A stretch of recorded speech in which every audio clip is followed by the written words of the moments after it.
The interview. So, Ms. Alvar, as someone outside of all of this, maybe the best place to start would be with what exactly a dispeller is.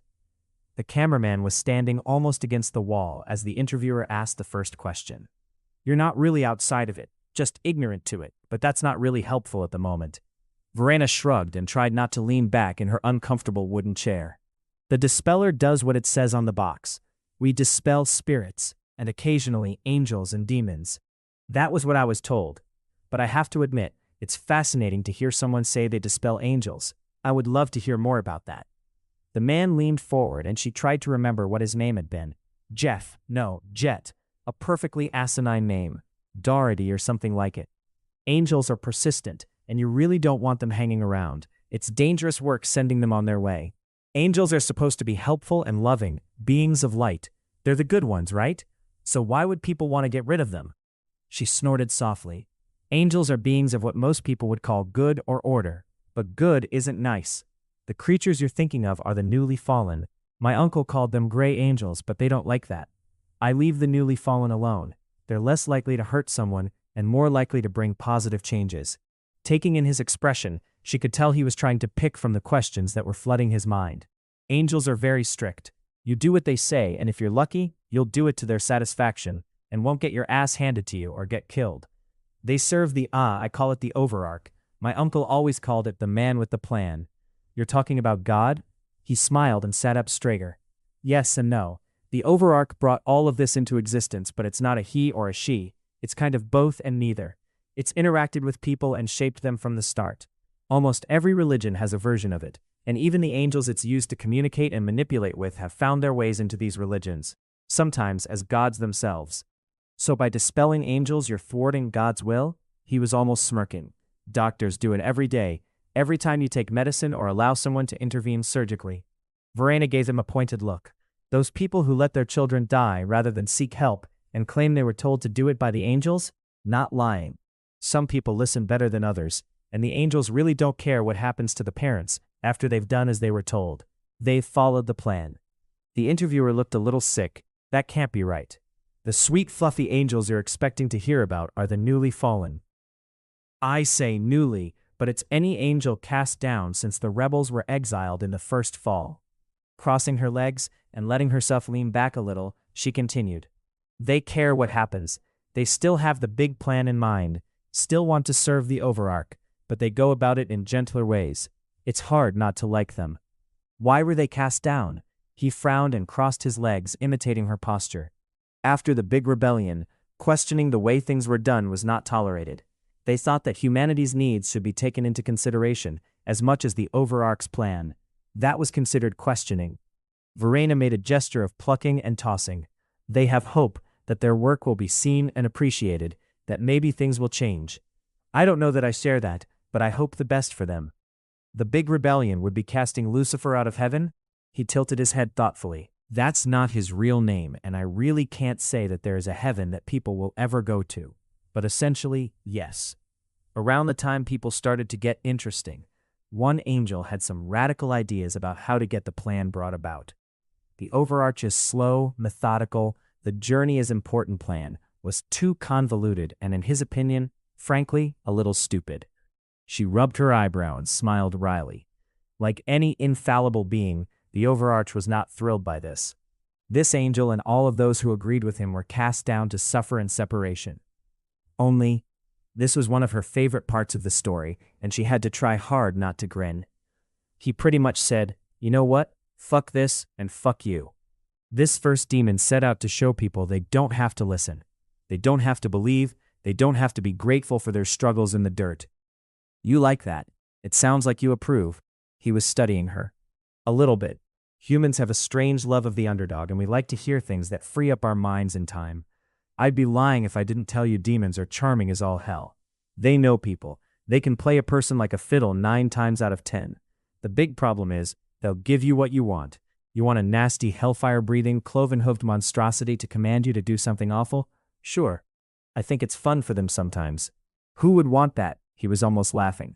You'd be surprised. They're most dangerous and effective, though, when they're being urbane and polite. Handsome devils, you could call them. But if all they want is to take away worship from the overarch, I never said that. They want to thwart the plan. Before you ask, I don't know what the plan actually is. Everyone worshipping the Overarch in some form or other is rumored to be part of that plan. The rest? She leaned her elbow on the table and rested her head on her hand. I couldn't tell you. What I can tell you is that as charming as they are, demons are purpose-driven and care about humans in general about as much as angels do. They're out for revenge against the Overarch. He nodded. That at least made sense to him, it seemed. Right. Verena sat looking at him for a moment, waiting. So you've met angels, demons, and the newly fallen. He paused until she nodded. Did you ever ask about the plan? I was warned not to. A lot of information gets passed down from one generation to the next, and both sides are aware of that. They won't risk sharing that information for fear we'd take sides. Humans are something like game pieces moving on the board. Even demons can't make sweeping changes overnight. But a human might if they wanted to help or hinder the plan and knew what to do, that is. Would you? Help or hinder the plan if you could, I mean? He was smirking again, and she smirked back. Taking sides is flatly forbidden to dispellers. Not only for the fact it would be suicide for the individual. If you show up to dispel a demon and you're in over your head, you can call for help. The newly fallen will often answer. Once, my uncle swore an angel answered when he called for help. But you dispel angels too? Yes, and that sometimes requires a little demonic assistance, depending on who you're trying to face down. There is always a cost, no matter who you're calling on for help. Don't get me wrong, but they've been playing this game amongst themselves for so long, the dispellers are just window dressing.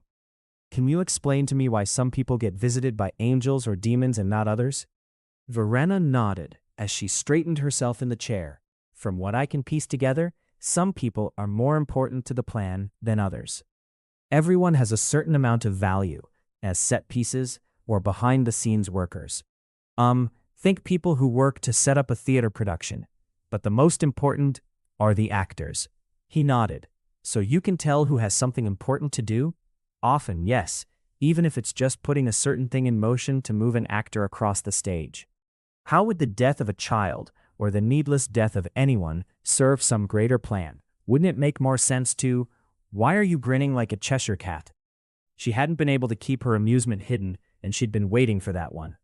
The newly fallen feel the same way, but to answer your question, you can't paint a vibrant picture without dark colors too.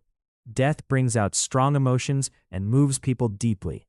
How angry do you get when you hear about those sorts of things? Does your heart ache for the child? Do you go out of your way to do some small kindness, hug your kids, or buy a coffee for someone afterward? He stared, thinking that it seems a little convoluted and there might be a more direct way. Verena couldn't keep back her smirk. One thing you can definitely say about the Overarch is that it's inscrutable.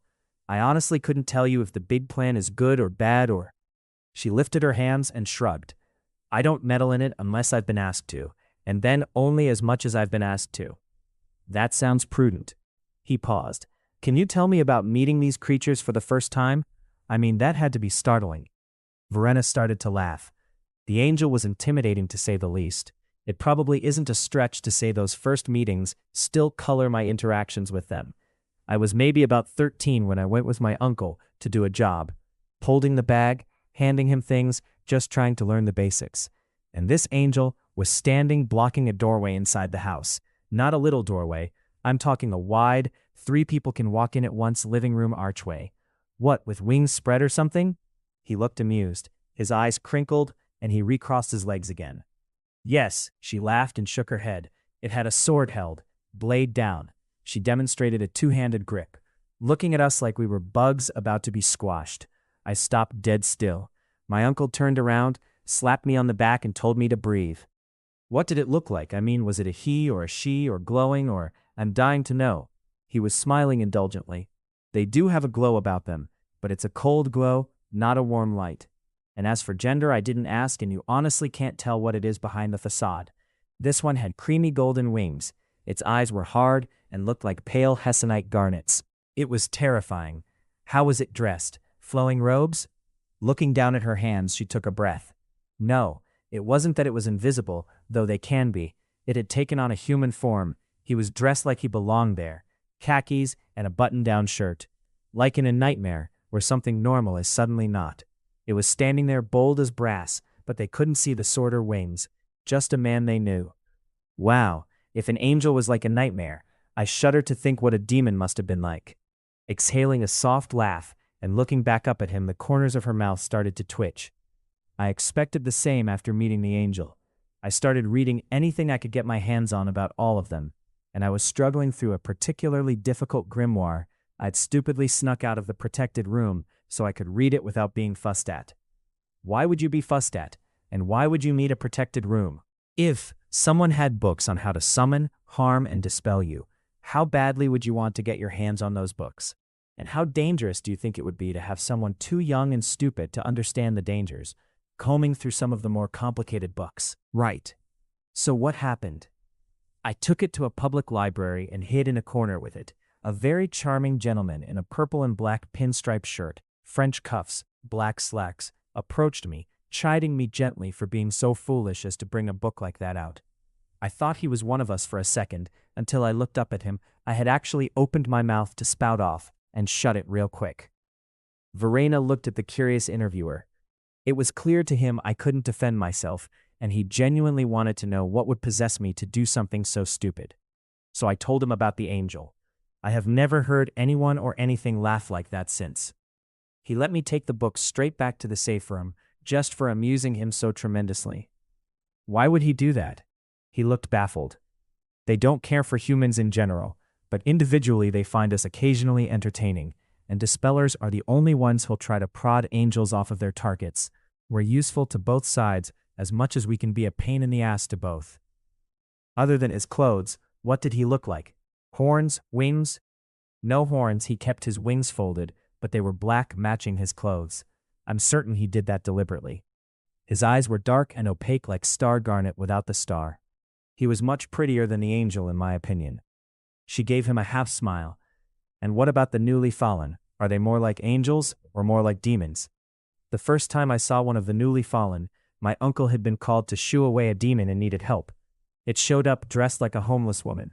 My uncle had to stand and fight next to it, and I watched, keeping out of the way.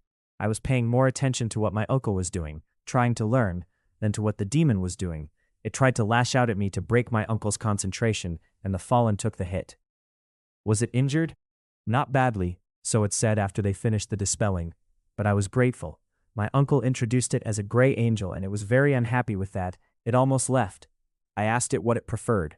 I told it I didn't like how sad it looked.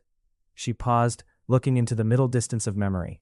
That made it smile, like the sun coming through the clouds. Its eyes had looked like an almost opaque smoky quartz, but they lit up clear and really lovely, warm. Before my uncle could stop it, it made a mark on my forehead for my own protection, it said. So you have angelic protection? No, my uncle took it off. He said it would prevent me from doing my job. Verena sighed. It felt really nice though. I've been very fond of the newly fallen ever since. I don't think you mentioned the wings? Huh. No, it had wings like a gyre falcon, speckled on the outside and creamy white beneath. And dressed like a homeless woman. That's interesting. You'll find the fallen where they can help, places where kindness is needed. And only dispellers can see the wings and gemstone eyes? He was being ever so slightly snide, and she straightened her ponytail. No, but the people who can are usually considered crazy or charlatans. But I could show you if you wanted to see. It was true, there was a way to do it, but he might never be sane again afterward. She could feel her lips curving in a mirthless smile. Janine told me to decline if you offered. Something about insanity. His smile had gone ever so slightly brittle. True enough. Looking through the door after a certain age, when the mind is already set, comes with certain risks.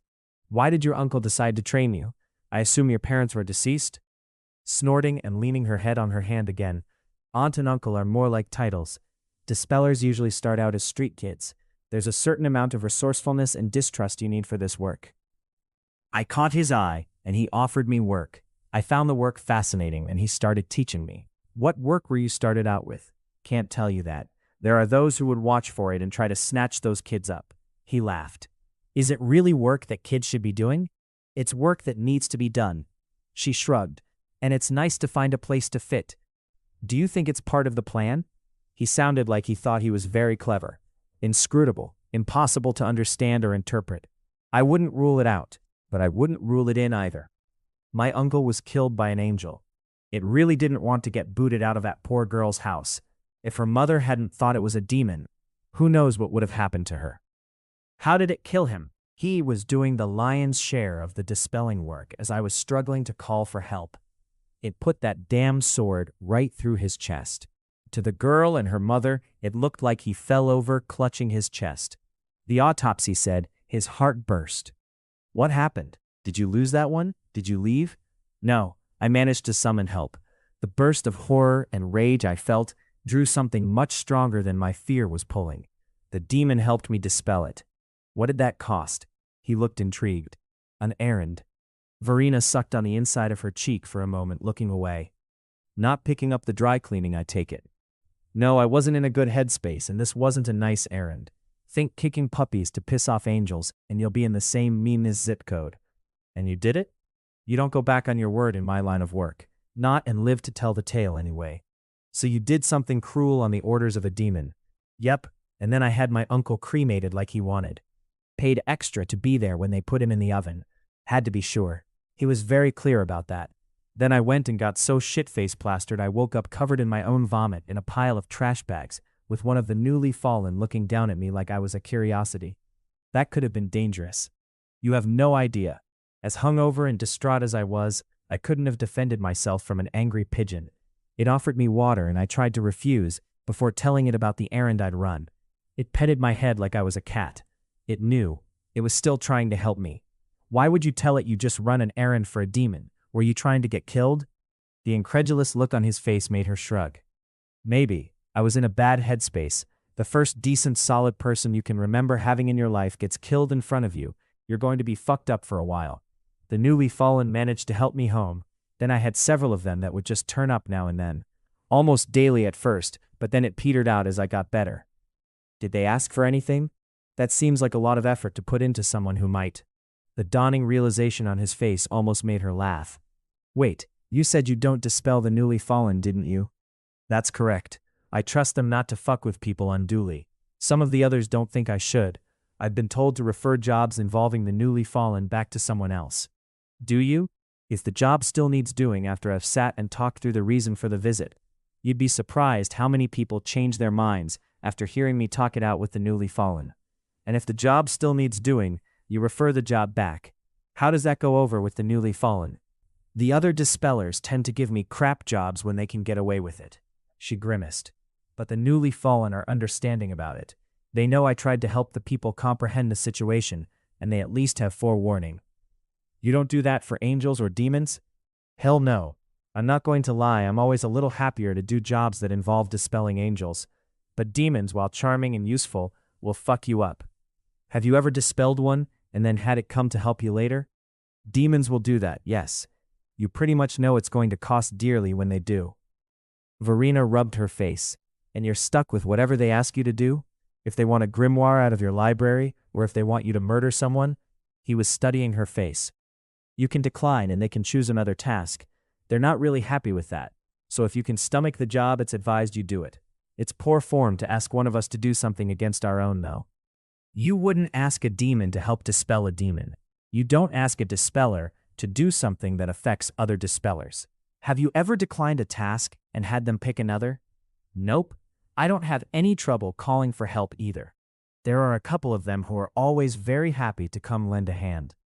Watching me get pissed off at angels is an endless source of amusement, I'm told. He let that soak in for a moment before asking, what kind of crap jobs do you get stuck with? This, for starters. She looked at him pointedly. And jobs that someone started and ran away from. That happens now and then. There are a few who will duck out instead of standing and fighting. It makes the job harder, since they have forewarning, and at this point they almost know it's going to be me that turns up. They'll attack immediately, without even trying to eyeball, discuss, or intimidate. What do you do when that happens? The dispeller had been remarkably open. That was what had been promised, but to have it delivered, Janine had proven herself a useful contact. Ezenak rewound the video and watched the woman's body language as she spoke. She'd been uncomfortable, and her dislike of the interviewer hadn't faded noticeably during their discussion. Nevertheless, he'd gotten more than he realized. Hiring Jet Doherty to write his slightly snide piece for Vitality Focus magazine had been a stroke of genius. He'd turned in the interview materials as he'd been asked, and even chatted about his impressions of Ms. Alvar. Jet didn't seem to think she completely believed in what she was saying. Anyone who truly believed angels and demons were roaming the world would be a great deal more afraid, was his reasoning. The thought that anyone who could dispel angels and demons and call them to her aid might not need to fear anything a less skilled person would fear never occurred to him. But the hard-fought draw that Gedorniel had spent thousands of years working toward was now tipping in the favor of the Overarch, and the Dispellers were the cause. They'd been so careful to keep themselves neutral, but there were always one or two that could be counted on for favors or information. That the newly fallen had found one amenable to the same arrangement was unfortunate. That it was Ms. Alvar was more unfortunate. She was a pleasure to work with. "What's the verdict?" Samatiel asked with a smile, settling onto the comfortable sofa. The form the demon had chosen was an elegant female with sharp, symmetrical features. Her business attire was nothing that could be found in a store. The lines of the demonic design made other women envious with only a glance. "She's useful and skilled. I made inquiries earlier. Savmon speaks of her almost fondly. He says she's the one who so enthusiastically rousted Ezeviel." "No," she laughed. "I enjoyed hearing about that one. Truthfully, I expected her to be dead by now. The newly fallen have been keeping her safe, it seems. If Ezeviel has allowed it, it may mean the Overarch has seen their usefulness to him." Ezenak frowned. "Bringing her to our side may not be feasible, but we need to learn what she knows about the newly fallen first, if they're going to be using our methods." "How much do you think she knows?" "A great deal. She speaks to them, and not just to ask favors. It seems Ms. Alvar asked them what they wished to be called and spoke of their hopes. It will take some skill to get it out of her, but she hasn't met Camerail yet." "Ooh, he'll eat her alive." Samatiel withdrew a slim phone from a pocket that shouldn't have been able to accommodate it. "I'll let him know he's going to be having some fun." Ezenak shook his head with a smile. Ms. Alvar knew that demons were skilled in giving people what they wanted. Camerail was one of the best. He didn't concern himself with anyone who wasn't a major game piece. This would be a rare exception. "Came, my love, I have a job offer for you," the demoness purred into the phone. "No, you're needed to seduce information from a dispeller." Her eyes narrowed and her lovely face hardened as she listened to a reply that was clearly less than polite. Ezenak watched with amusement. If it were something any other demon could do, they would be doing it. This is delicate, and this dispeller. Samatiel let her lip curl in a snarl that would have made a mortal tremble and handed the phone to Ezenak. "You would think he has better things to do." Taking the phone, Ezenak gave her a frosty smile. "Not for long. Camerail? If she isn't a game piece," the bored voice on the other end of the phone began. "She's upsetting the board, and not in our favor." Ezenak kept his tone cold and with the faintest hint that this conversation was beneath him. "This dispeller is the best they have. You'll be sent the information on the target and your objective. This is not a job you may decline. She's met too many of the others." "I see. Who is she?" "I'll make inquiries while I'm waiting for the rest of the information to arrive." "Verena Alvar is the name she gives. You may wish to start with Savmon." "Not the girl who spat snake's blood on Ezeviel while so gleefully dispelling him." "The same. I wouldn't have expected her to favor their side." "No one did. You'll understand more when you've seen all of the information. I do advise you to play this one carefully. She's being watched over by the newly fallen." It's been some time since I had a proper challenge. Thank you for the call." Ezenak handed the phone back to Samatiel. He's always responded better to those who genuinely dislike him. "I still don't understand, Numfreon." Verena settled into one of the ragged chairs the church had used to furnish their basement shelter. "I appreciate that you've done as I asked, despite that." The fallen had chosen the form of a weathered homeless woman. Her mostly gray hair was braided tightly close to her head. "You've been a wealth of information for us, and it was decided we should return the favor. You'll be visited by a stranger. You should prepare what you need for a grimoire." Verena rubbed her face and curled her legs, putting her feet in the chair with a sigh. "You know everyone who writes one of those dies horribly, right? Get your feet off of the furniture." Numfreon chided less than gently. She hated repeating herself, something Verena was well aware of. "Every time you say that, I want to call you Mom." Verena gave the older woman a cheeky smile as she put her feet back on the floor. "If I were your mother, child of breath, you would know better than to put your feet on the furniture." The flare of light in the fallen's ametrine eyes was affection, but it didn't soften her tone. "Yes, ma'am." Verena sat up straighter in the chair and tried to look contrite. She'd never been good at it, but the effort always seemed to be appreciated. Numfrion held out her arm with a small smile, extending one of her silvery wings as well. Verena leapt at the chance. Being folded under a wing brought a feeling of warmth and protection that had made her sob with joy the first time she'd felt it. The wing closed over her, and all of her fears and stresses seemed to be pressed out of her, leaving with a long, slow exhale of breath as she snuggled close to the Fallen. "What was it you said to Lethuel?" The Fallen stroked her head. "The more you know, the better you can do your job. This is a difficult task and it has fallen to you. What will you do, child of breath?" "I'll do my job. I'll get the things I need and keep an eye out." Verena paused for a moment, feeling that the embrace was close to ending, and added, "I'll also try to keep my feet off of the furniture." Numfrion snorted and squeezed her, before removing the silvery wing from around her. "If you succeed, I'll have Vamius record it in her Book of Miracles." "An incentive? Nice." Verena grinned impishly, stepping back as the woman's arm loosened as well. "I didn't think you were allowed to give those." "There is no creature as trying as a child of breath." Numfrion gave her a stern frown, but her ametrine eyes were lit from within. "Yeah, demons lack the right sense of humor to be truly trying." Verena felt a rush of glee as Numfrion cracked a smile despite herself. "Don't you have a task?" "I do, now that you mention it. Take care of yourself, Numfrey. I love you." Stepping closer again, Verena gave the Fallen a kiss on the cheek. "Purpose guide you." Numfrion beamed at her. "And you." Verena inclined her head respectfully before leaving. Outside, the evening air was crisp, and her corduroy jacket was missing a couple of buttons, so she couldn't close it as much as she'd like to. The walk would warm her up. Bile should be at the library this time of night, so it ought to be fairly empty. The old man was nasty to everyone, but he'd seen how often she came to read and study. For him, that was a sign of good character. It didn't hurt that she corrected anyone she heard mispronouncing his name. The roughly 20-block walk to get to the right library didn't keep her as warm as she'd hoped. The nights were getting colder. It was probably time to get out the change jar and see if she had enough for a decent Goodwill coat. Heading down to the below-ground entrance, she unballed her hands and let her fingers stick back out of her jacket sleeves. Security was like something out of a spy novel. Biometrics, fingerprints, eye scan, and voice recognition of a specific phrase. She'd know it when the light came up. Every dispeller had different phrases to recite with different colors. They'd been made to come up with them on their own, and they were required to come regularly to the security office to have them changed. It was a handy way of keeping track of them all as well. If you didn't show for your appointment, someone would come looking for your body.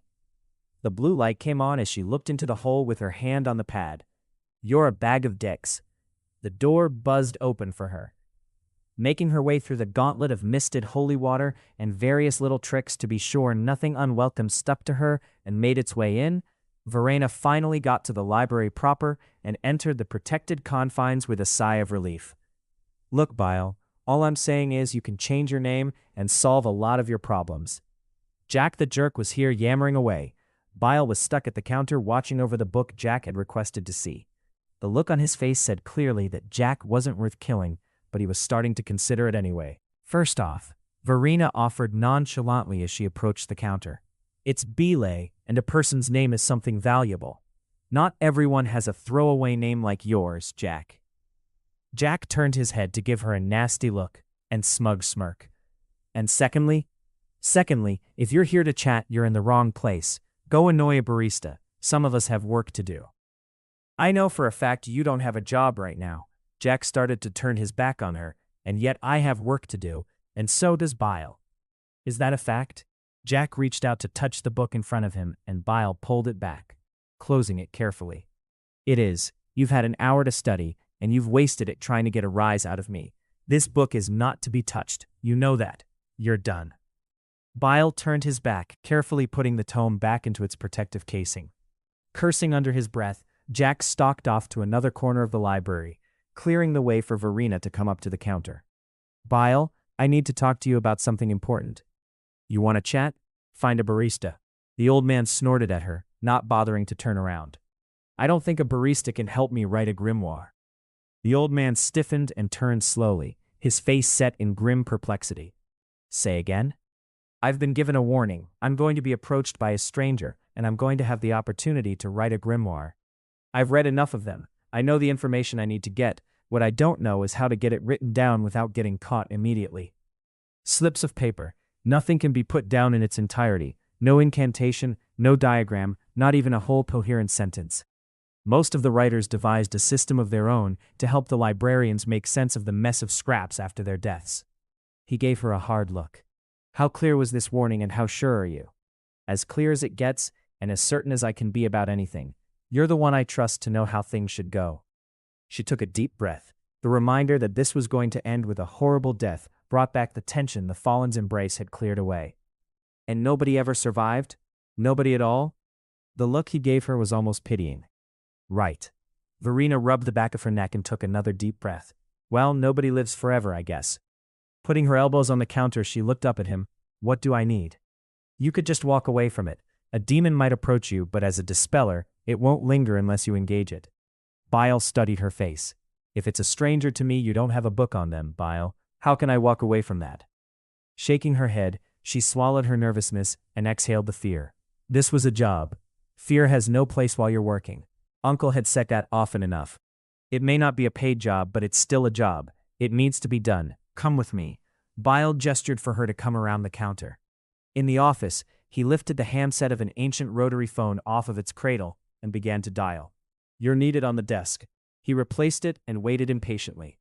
A giddy-looking young man came racing to the office a few moments later.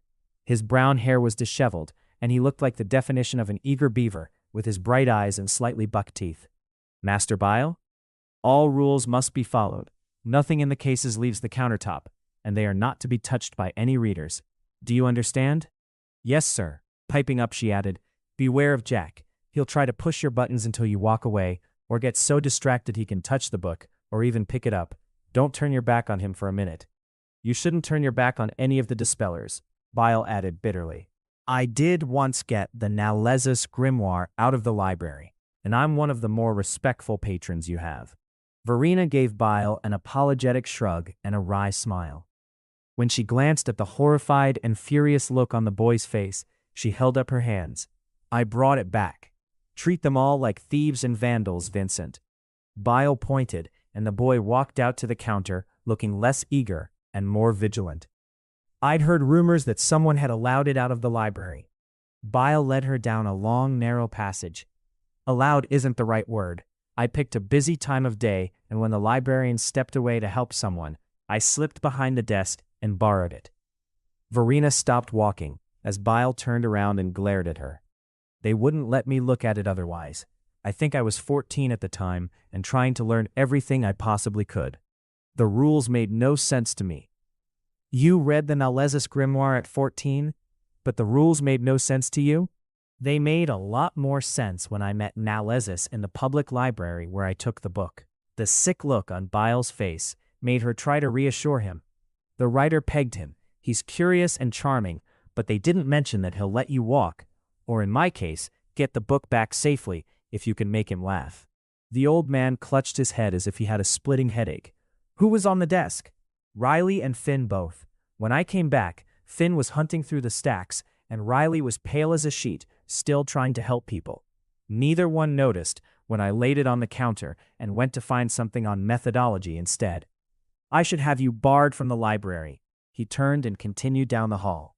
I'm about to die horribly, but I suppose you could always send whoever does it a thank you card or a gift basket. Verena could imagine it, Bile having the summoning symbol tested and a thank you card delivered. Dispellers, how many people have you told that story to? He sounded sour. Very few. One of them was a reporter, though. She held up her hands placatingly as he spun again. Janine tasked me with giving an interview to some ridiculous magazine. It was the story about the first time I met a demon. I was ordered to be open and charming. I did my best. That order hadn't come from Janine, but he didn't need to know that. A voice came from a small room she hadn't noticed was there. From what I'm told, you always do. Gifted, skilled, eager to learn. The woman's voice out of the dark was eerie. And now you're going to give us a grimoire? This should be a book to rival the most thorough. Mistress Kim, I intended to show her the trays. Bile bowed stiffly to the empty doorway. Show her mine. Yes, Mistress Kim. Taking note of Bile's tremendous deference to the voice, Verena inclined her head respectfully. I'll try not to disappoint. Purpose guides you. Tell me the name of the one who warned you. Numphreon. She looks out for me when she can. A gray angel. They're more dangerous than you know. They prefer to be called the newly fallen. Calling them gray angels upsets them. Perhaps you should write a book on them. The voice sounded speculative. Ha! No one ever wants to listen when I try to tell them anything about the newly fallen. Why would they care if I wrote it down? Because some refuse to listen does not mean they all will. Use the material to practice for your grimoire. It seemed a reasonable request. Yes, ma'am, I'll do that. She inclined her head again, and Bile gestured for her to precede him down the hall. Coming to the end of the hall, there was a door on the left, and Bile opened it, ushering her in. It looked like museum basement storage. She knew because she once had to go into one to keep her end of a deal.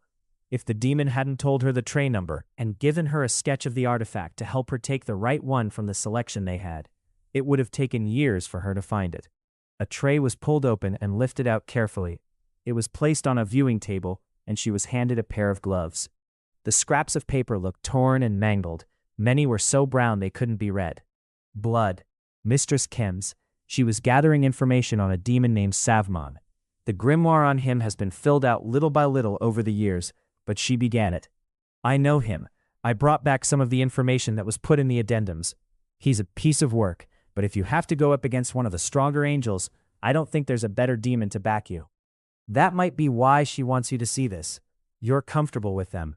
You need to be uncomfortable. If and when you're caught, I work with them, a lot.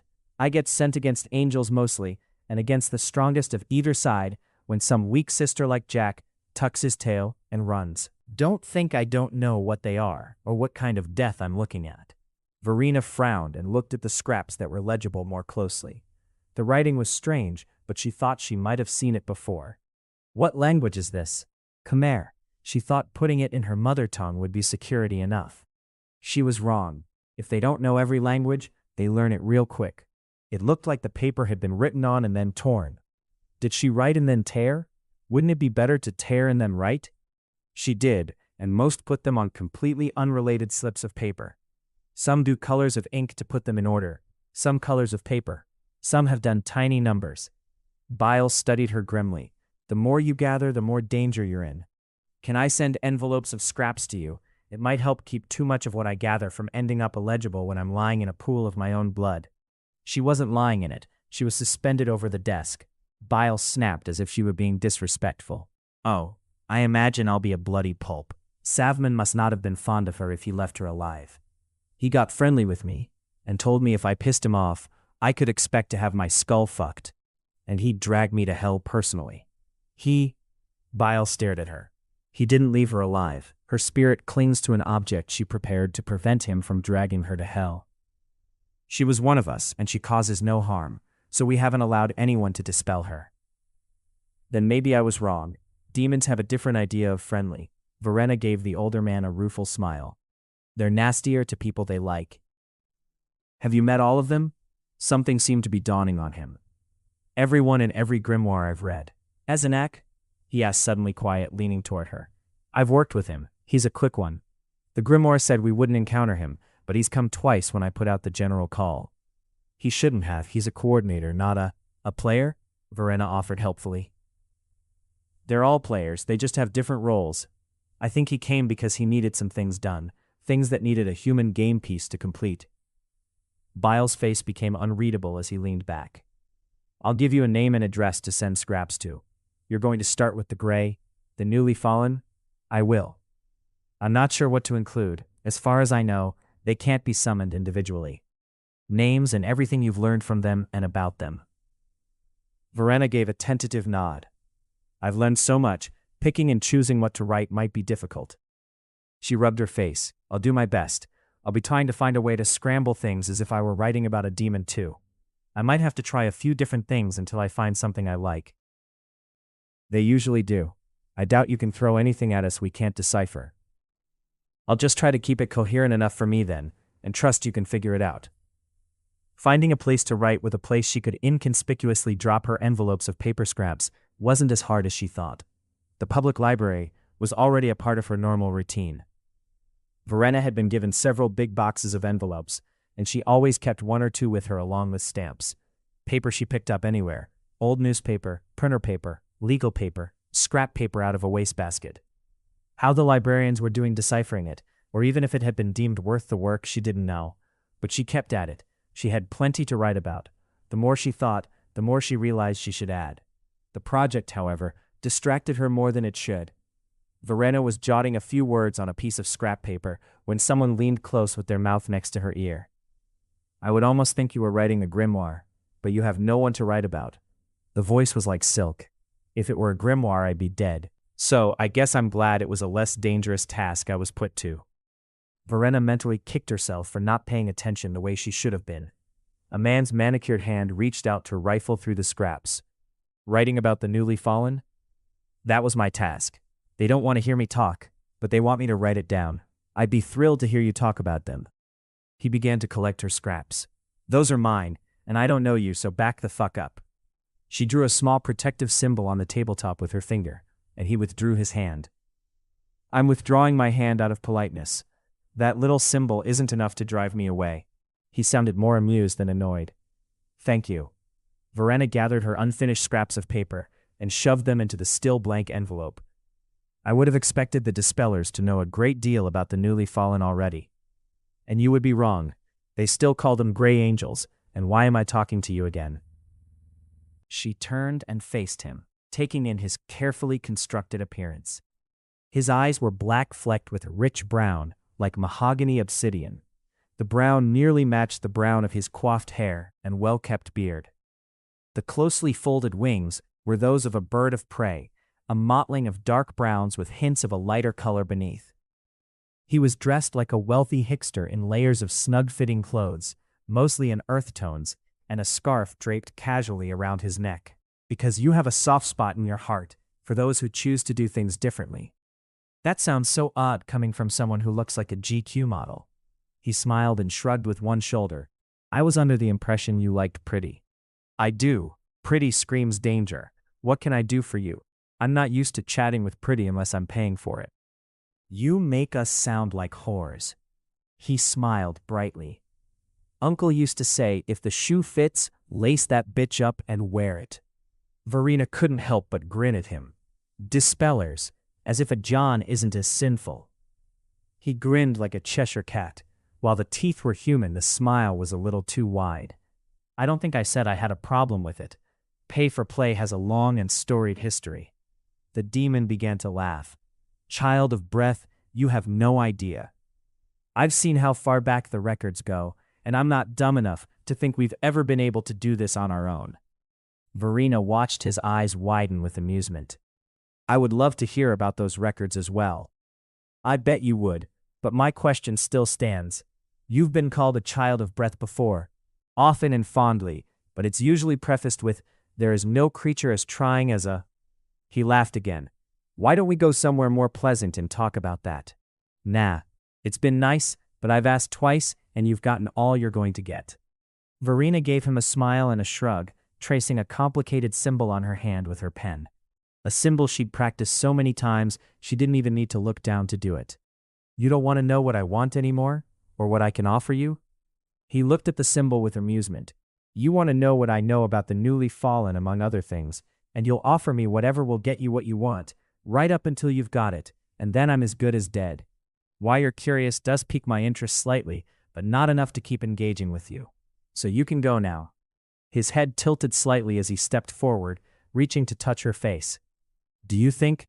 He hissed and jerked his hand back, as if it had burned him to come so close to her skin. "How much have you learned, child of breath?" Verena gave him a mock regretful pout, watching him silently. The veneer of his face rippled like water for the briefest of moments before he inclined his head and departed. She sat for a moment deciding what she wanted to do next. A new place to write, possibly a new place to live, would be in order. The security office would be the first stop that would make sense. They would help get things straight. Rising from her seat, she checked her pocket for the envelope and the flat detachable wallet insert that held her ID, a 10, a stamp book, and a prepaid credit card. Everything was still there, and she tucked it all back in with the pen. Her new used coat she pulled from the seat next to her and shook out. A phone fell out onto the floor.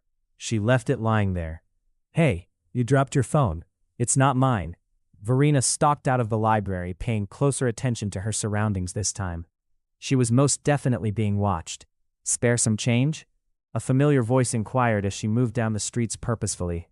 "I have a 10. If you're hungry, we can split a sandwich or something." His face crinkled in amusement. "I wasn't sure you'd stop." "For you, always.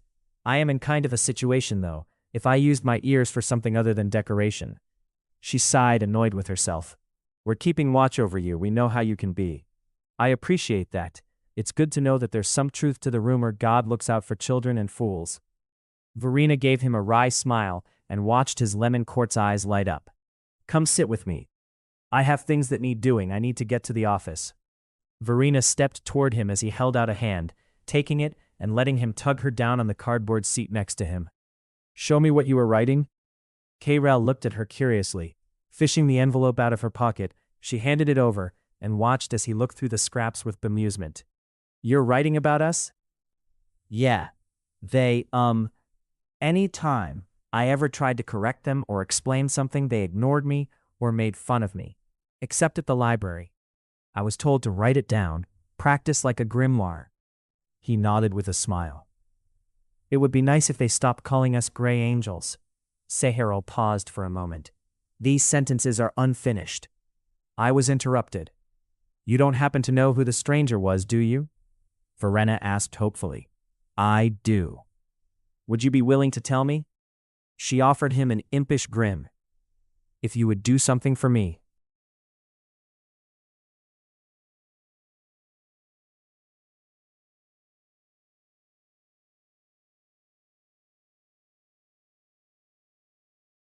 "I'm not supposed to be taking jobs from you.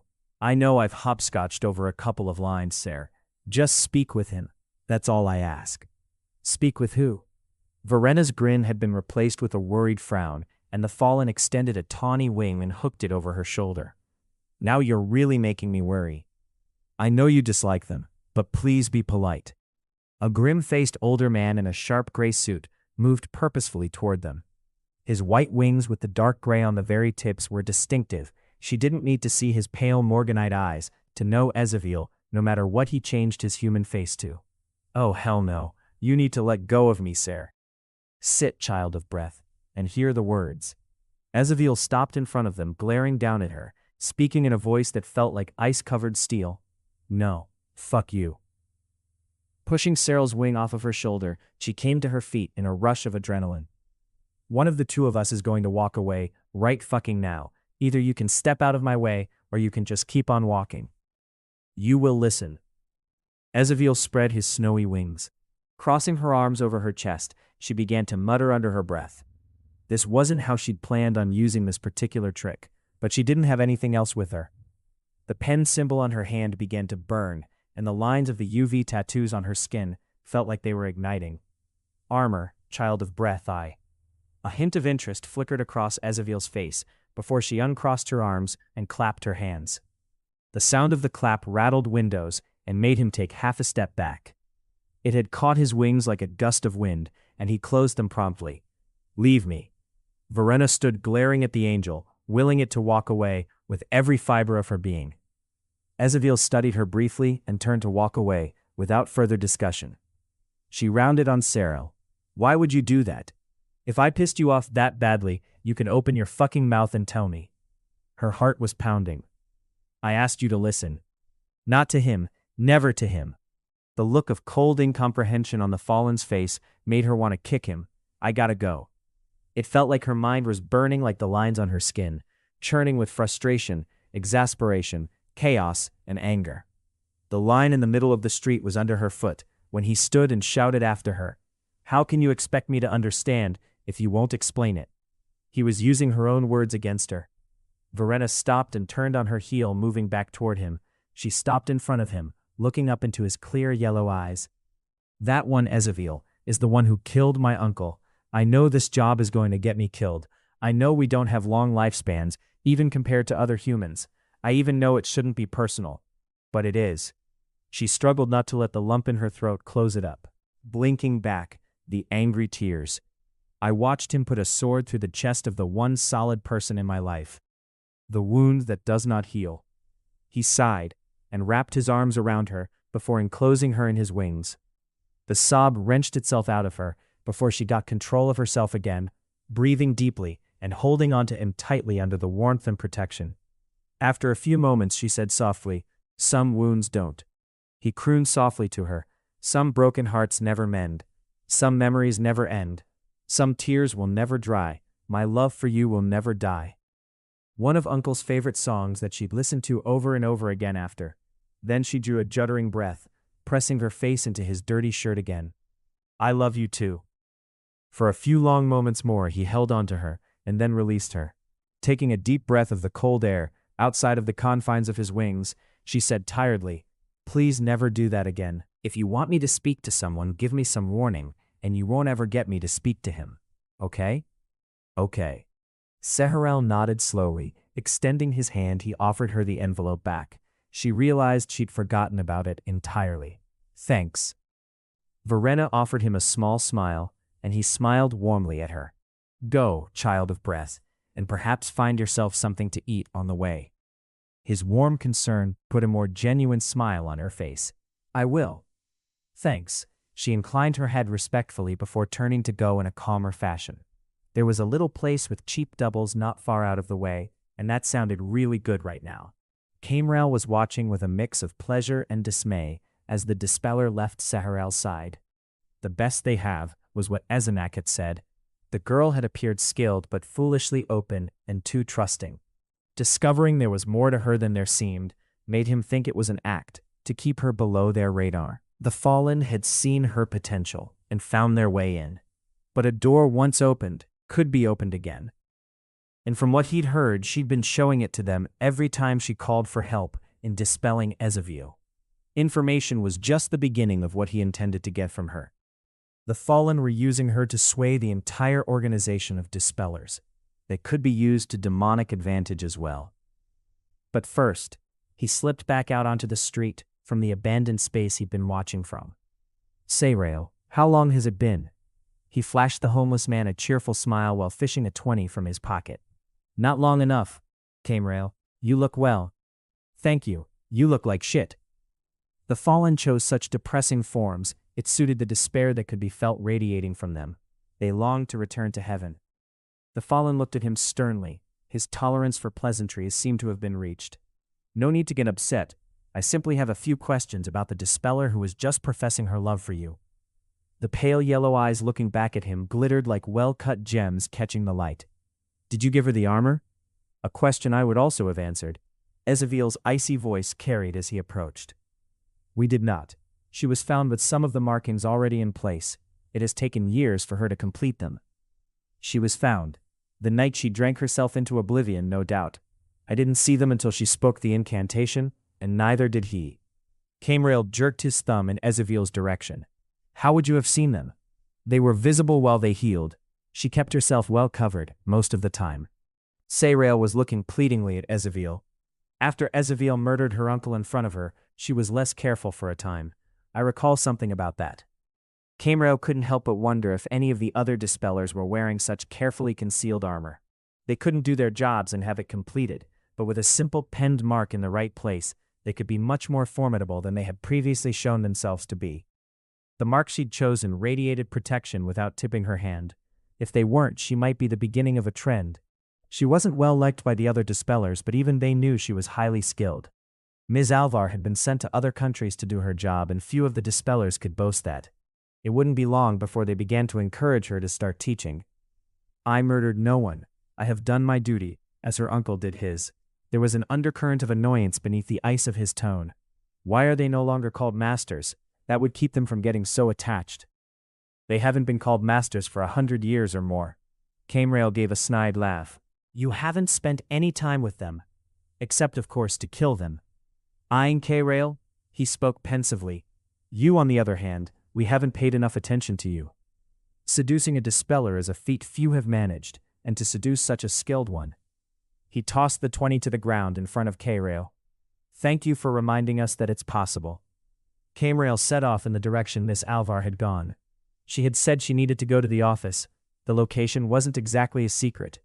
The angels wanted to speak with her, possibly for the same reason he did. Her tipping of the board had been noticed. They would want to use her, to encourage her to continue. He saw a larger problem, however. The Dispellers had been gathering information for centuries. Too much was as bad as too little. They should be drowning in it.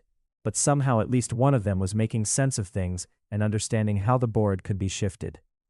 Even if she wasn't doing it intentionally, or what seemed more likely, if she were trying to be subtle, she should never have been able to put all of those pieces together. Where there was one, there would be more. The last time, it had been the angels that burned their library. This time,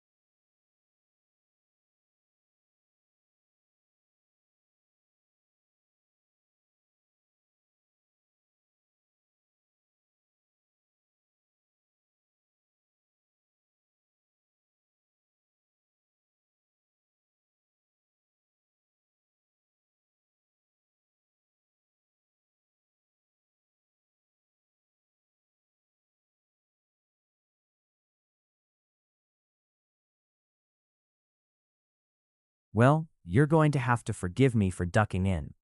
Verena glanced back to the library door, wondering if this really was better than being hunted by the demon.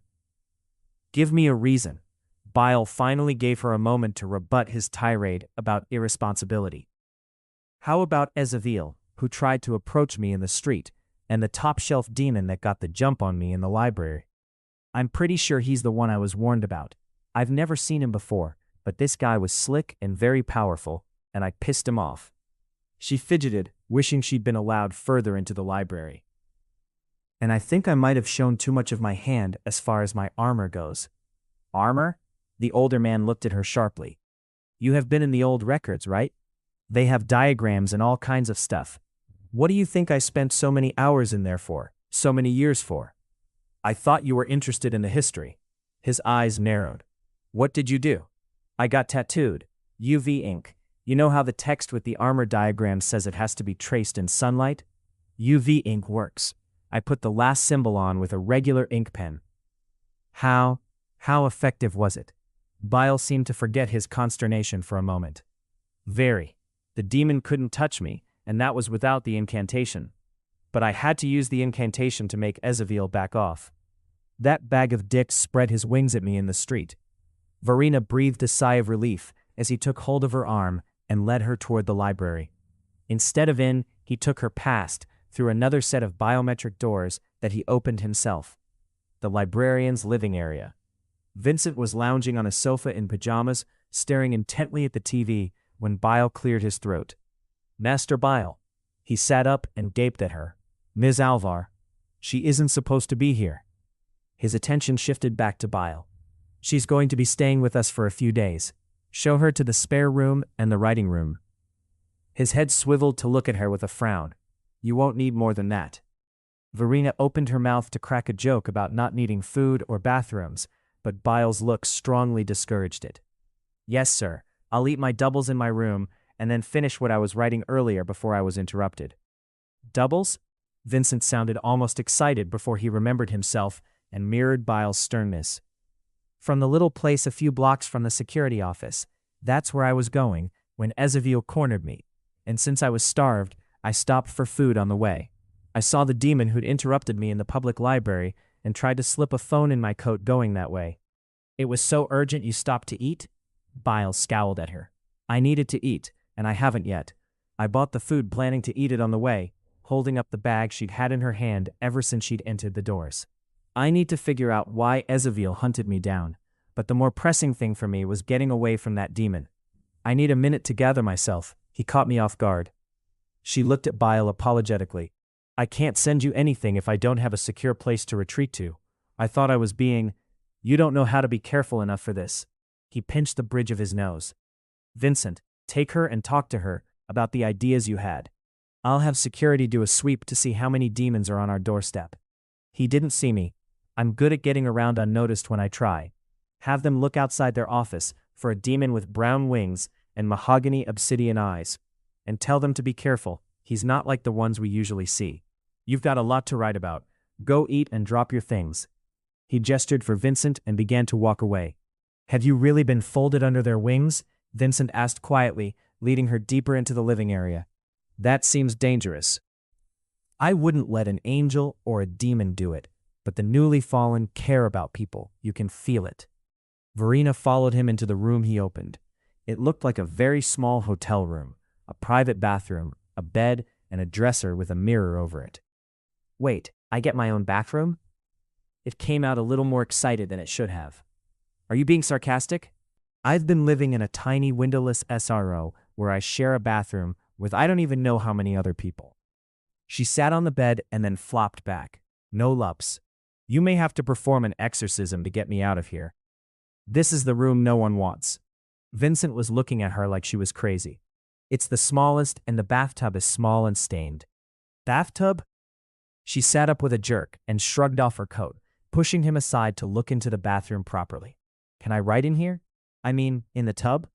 Verena climbed into the dry tub with her clothes on and got comfortable. In fact, when I die, you can just leave my ashes in here. I'm good with that. No, you can't write in here. We have a special room with. Can you bring me my food off of the bed? No, never mind. I'm actually going to run water and have a bath while I eat. Do you have soap, bubbles, anything? I think Master Bile wanted you to write. Vincent was very clearly trying not to laugh. An improvement as far as she was concerned. I'll get you anything you want for a bath when the workday is done, though. Wait, you get rooms like this, and you get a day that has a set end? She watched his face sour. And you get to leave the library. His arms crossed and he leaned in the doorway. Want to trade? I'll throw in a double and the keys to my SRO. Verena lifted her eyebrows at him and tried to look hopeful. Vincent's lips twisted. I can't, but I'd still love some outside food if you're offering. It's cold, but you're welcome to split it with me. I usually share with either the newly fallen or one of their friends. I've learned to get 2 of everything if I can afford it. He helped her out of the tub. You didn't mention that you see them that often. They look out for me, and I try to return the favor, keep things balanced. It doesn't hurt that I don't stick out that much with the homeless. When I read where you said you can find them, I wondered how many times I'd met them without realizing it. Vincent perched on the bed next to her as she unwrapped a cold dubby for him. I didn't realize there was such a concentration of them here. I don't know if there was. Some of the homeless have talked about a change that happened a few years back. A few of them can tell. She took a bite and took her time chewing it. Numfrion tried her best to look after the ones she called touched, but sometimes they didn't seem to want the help. That the fallen had other tasks kept her from doing more for them, but Verena had gone out of her way to arrange things for them. Helping to keep them fed and warm felt like the least she could do. In other cities they've sent dispellers out to look for them. At his words, she pulled herself out of her thoughts. They're there too. Among the homeless and other places, one was a social worker and there were 2 nurses they found. Anywhere kindness is needed. When you get to know them, it's impossible not to respect them. She noticed that he was almost finished with his, and she had barely started. It encouraged her to try to eat more quickly. But they are dangerous. He studied her face as she tried to swallow and answer him. If you're trying to get them off of someone they're sitting on, absolutely. But if you approach them respectfully or leave them alone, they won't come after you. Not like angels and demons will. Do you see angels on the street often? He'd finished and was ready to question her, it seemed. No, almost never. But if you walk into a house with one in it, even if you're just there for a consultation, they get nasty fast. There was a tentative knocking on the door, and then it opened cautiously. Ms. Alvar, a boy of maybe 15, was peering in at her, sitting on the bed, with the pajama-clad Vincent. You're being asked for in the writing room. Unceremoniously shoving the rest of her food in her mouth, she gestured at Vincent to take her there, patting her pockets for the envelope. Talk about the newly fallen would probably be put on the back burner. She needed to start talking about that demon. The writing room wasn't terribly far from her room, and Vincent held the door open for her, not following her inside. The boy did, guiding her to a cubicle with screens and mic headset. When she sat in the comfortable computer chair, the boy flipped a switch and stepped away hurriedly, leaving her to blink in confusion at the faces appearing on the screens in front of her. When they said writing room, I thought there would be desks and pencils or something. A few of the faces peering at her smiled. One square with a face in it lit up. You should push the button when you speak so you're easily identified. Button. Looking down and around, she noticed the almost game show-like domed button in front of her and pushed it experimentally, jumping as a bright light flashed at her. Okay, I don't like that. Another face lit up. You'll get used to it. A woman's face lit up. We don't usually get to pick a living person's brain. We've got a lot of questions, and you've got a lot of information. Do you want to start at the beginning? Pressing the button cautiously and wincing at the bright light in the dimness, she offered, "Why don't we start with what happened today? That might be more important." Checking under the shelves for stray books was how she found the devices. It wasn't like they could call the bomb squad. Verena pulled them carefully out, ignoring questions and commands to leave them alone and evacuate alike, as she loaded them onto a library cart and wheeled them directly out. Once outside, she couldn't get back in. Her codes had expired. No coat. The important thing was to get this as far from the library as she could before, child of breath. The urgent call in the empty night street made her look up. Stay back. These. Verena was swept up and carried bodily away from the cart. She was crushed into the entranceway of a nearby building as the cart exploded. Have you gone mad? Vamius stepped back, checking her over. You risk your life and caution me? You worry about me and I worry about you. I'm sorry I couldn't warn you. Child. Vamius beamed and embraced her. If the demon hadn't continued to hunt you, we would have thought you dead. I might still end up that way. I've got no way to get back in to safety and no coat. Verena shivered, trying to get closer to the fallen. I will get you to a safe place, Terrail. You are taking her anywhere, Amy snapped, closing at a jog. I brought out your coat. We have orders and we need to move. I'll accompany you. Vamius glanced around them, pulling Verena out of the doorway and pushing her toward her coat. They will have been watching to make certain. No, as far as we know, you had those sent in to draw her out. Amy yanked at her arm. Verena, we have to move. They wouldn't have done that, and even if they tried it, they couldn't persuade a dispeller to agree to it. Verena held on to Vamius and let Amy drag them both along angrily. That was something a demon arranged. I'd bet my life on it. They came to help someone in way over their head, and Ms. Alvar, how lovely to see you again. The demon she'd met months before smiled brightly, blocking their way and shaking out his wings. The sight of a demon with his wings spread always made her feel queasy. When they were folded, they looked as normal as giant wings could look on a person.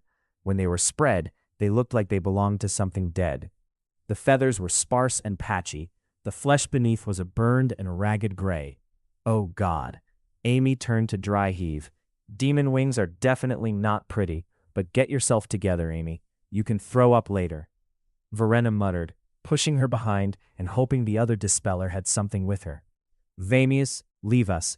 I'll even let Wu take the other dispeller, but this one is mine. It held out a hand to her, as if an invitation.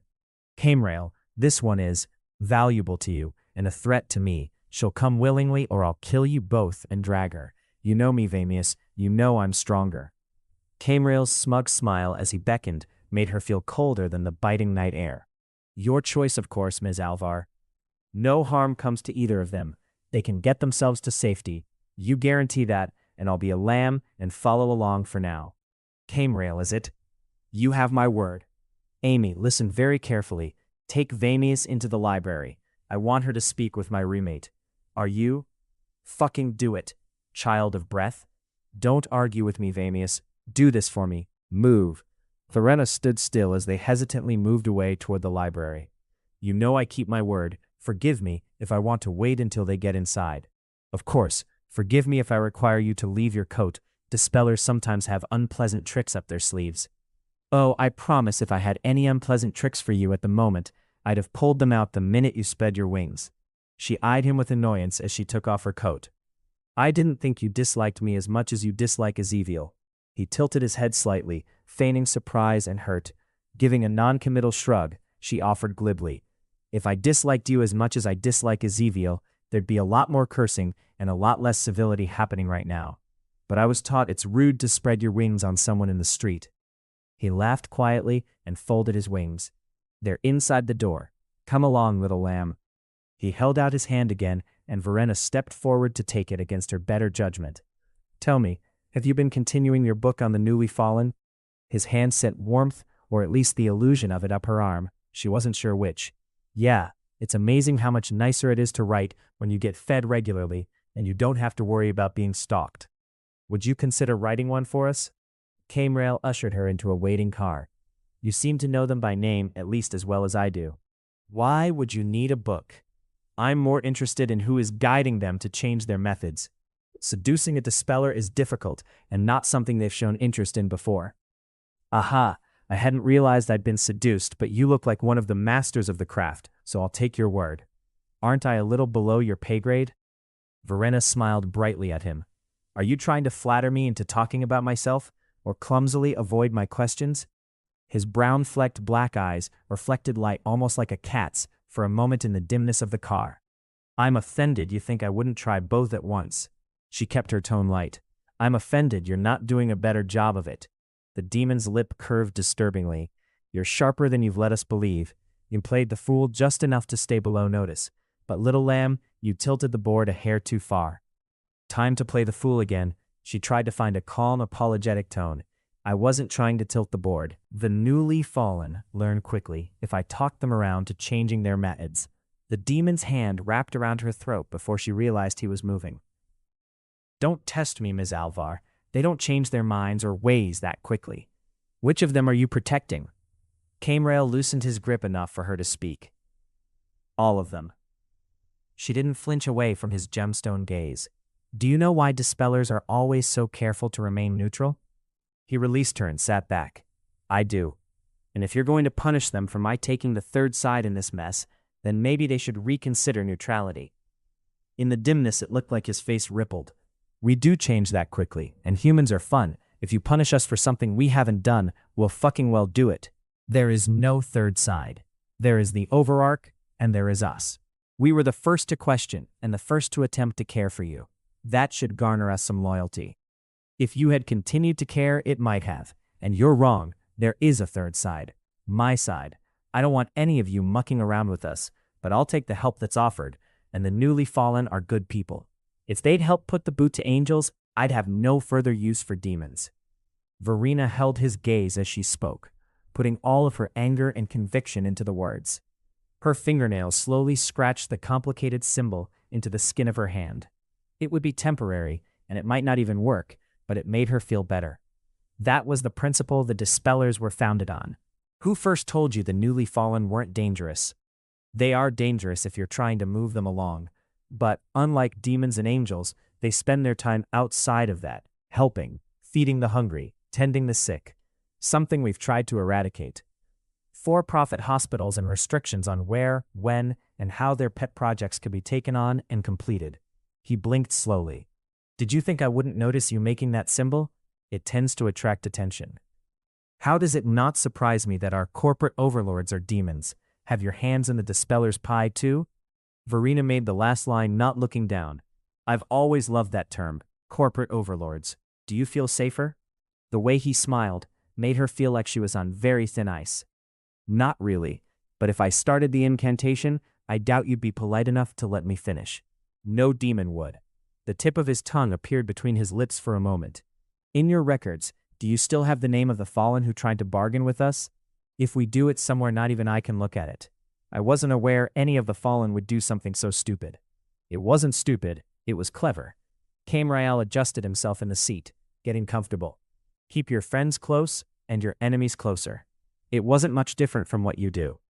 I've been warned I'm too comfortable with demons. I've worked with you too much.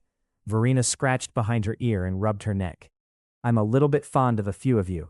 That's terminal in my line of work. I can't imagine it went any better for whatever misguided fallen made the attempt.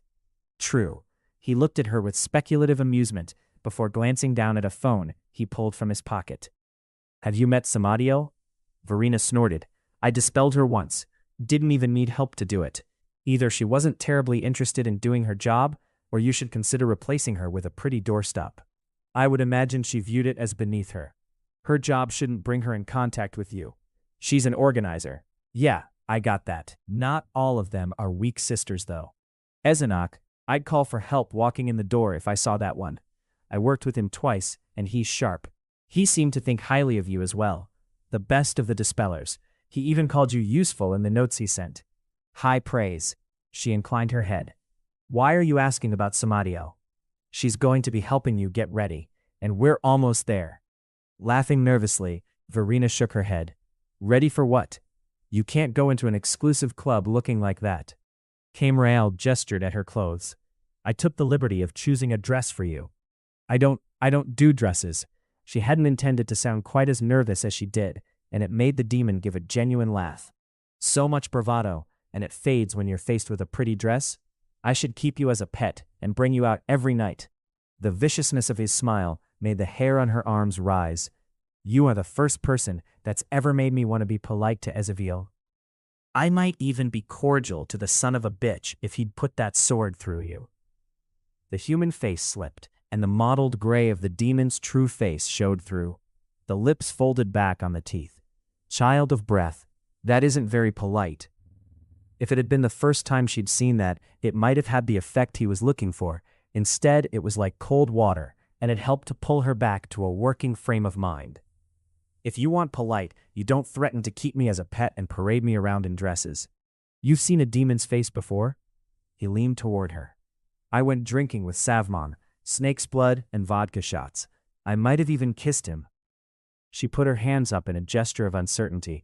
Things got really fuzzy into the second bottle. He knows how to have a good time, and I didn't have to change clothes. He leaned back and put the human mask back in place. They chose you because you're peculiar. You were clearly made for a purpose. He smoothed his beard. That puts you in my pay grade. I'll be sure to send the Overarch a sternly worded letter for that. The teeth that showed in his smile were definitely not human this time.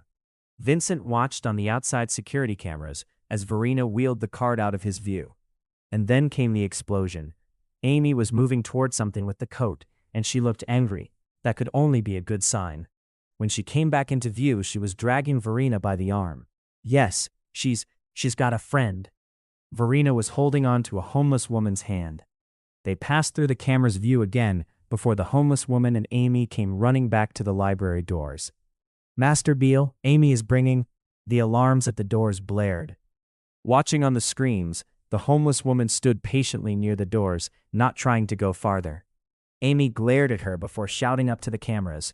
It's a newly fallen. There's at least one demon outside, and Verena, she swallowed visibly, the child of breath, chose to sacrifice herself for the two of us. I will speak with her roommate, and then I will depart. Roommate? Master Beale frowned at the screen. I think she means me.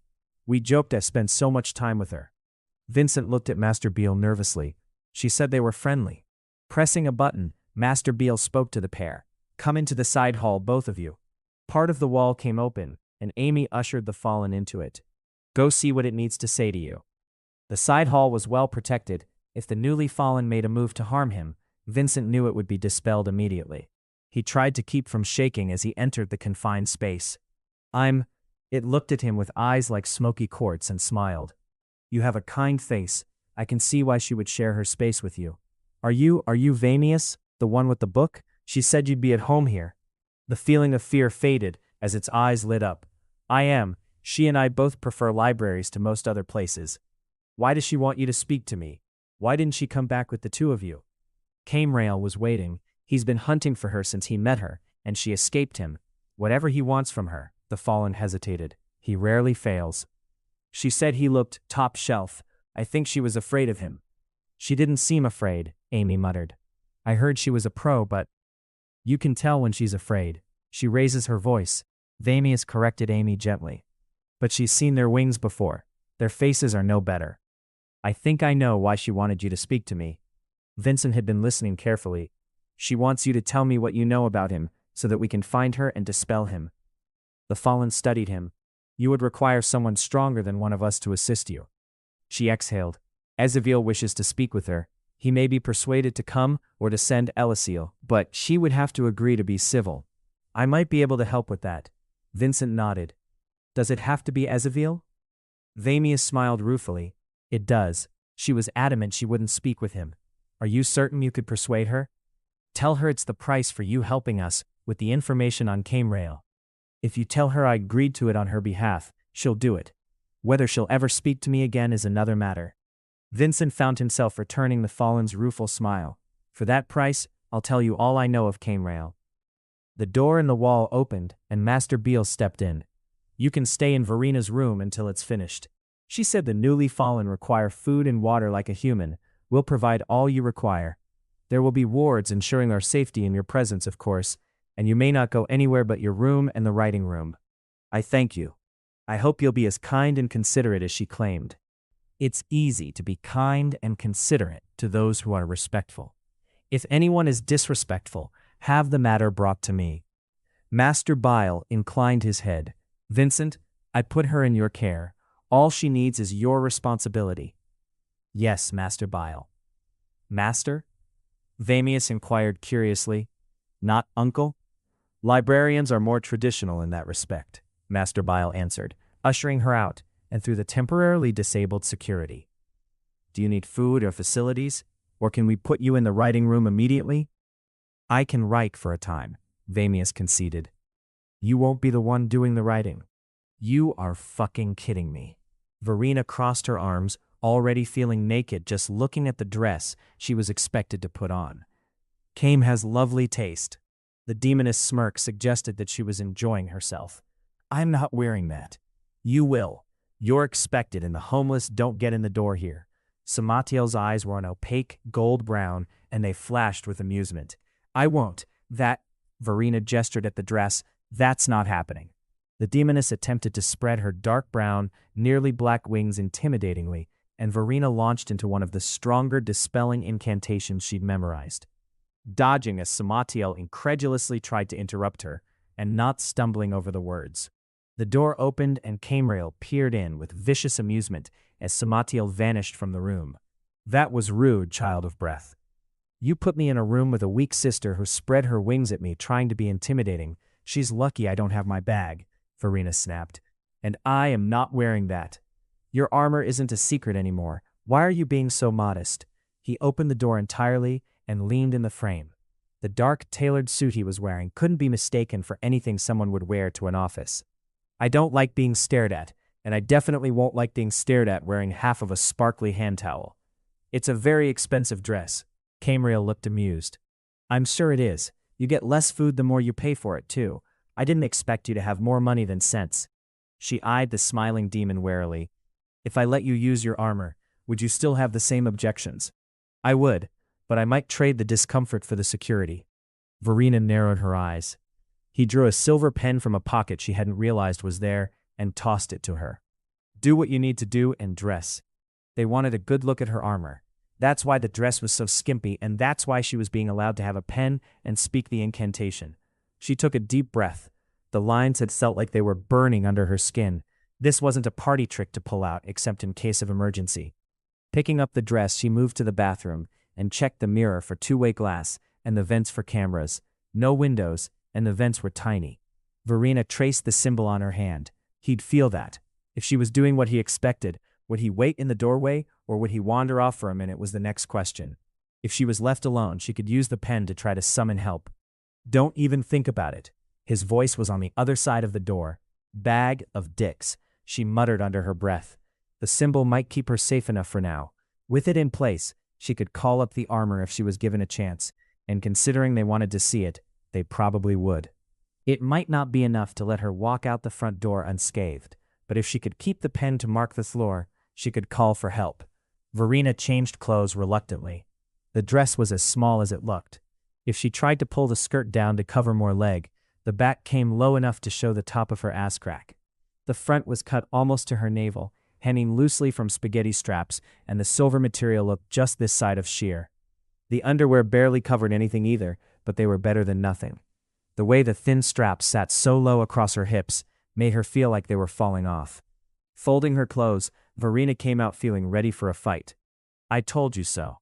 The low voice made her want to turn around and go back to put her clothes back on. You did. I'm a little disappointed. Camerail approached with the bulkier-looking Savmon. All that fight and nothing to show for it? If I have the mark drawn on, I can call up the armor if I need it. It's not a party trick, and I'm not going to cooperate at all, if you're going to go out of your way to make me uncomfortable. She realized she was holding the pen like a dagger as Savmon approached her from the side and carefully took it out of her hand. His ruby eyes were so dark as to almost appear black, and set in the broad face he chose, she found them somehow mesmerizing.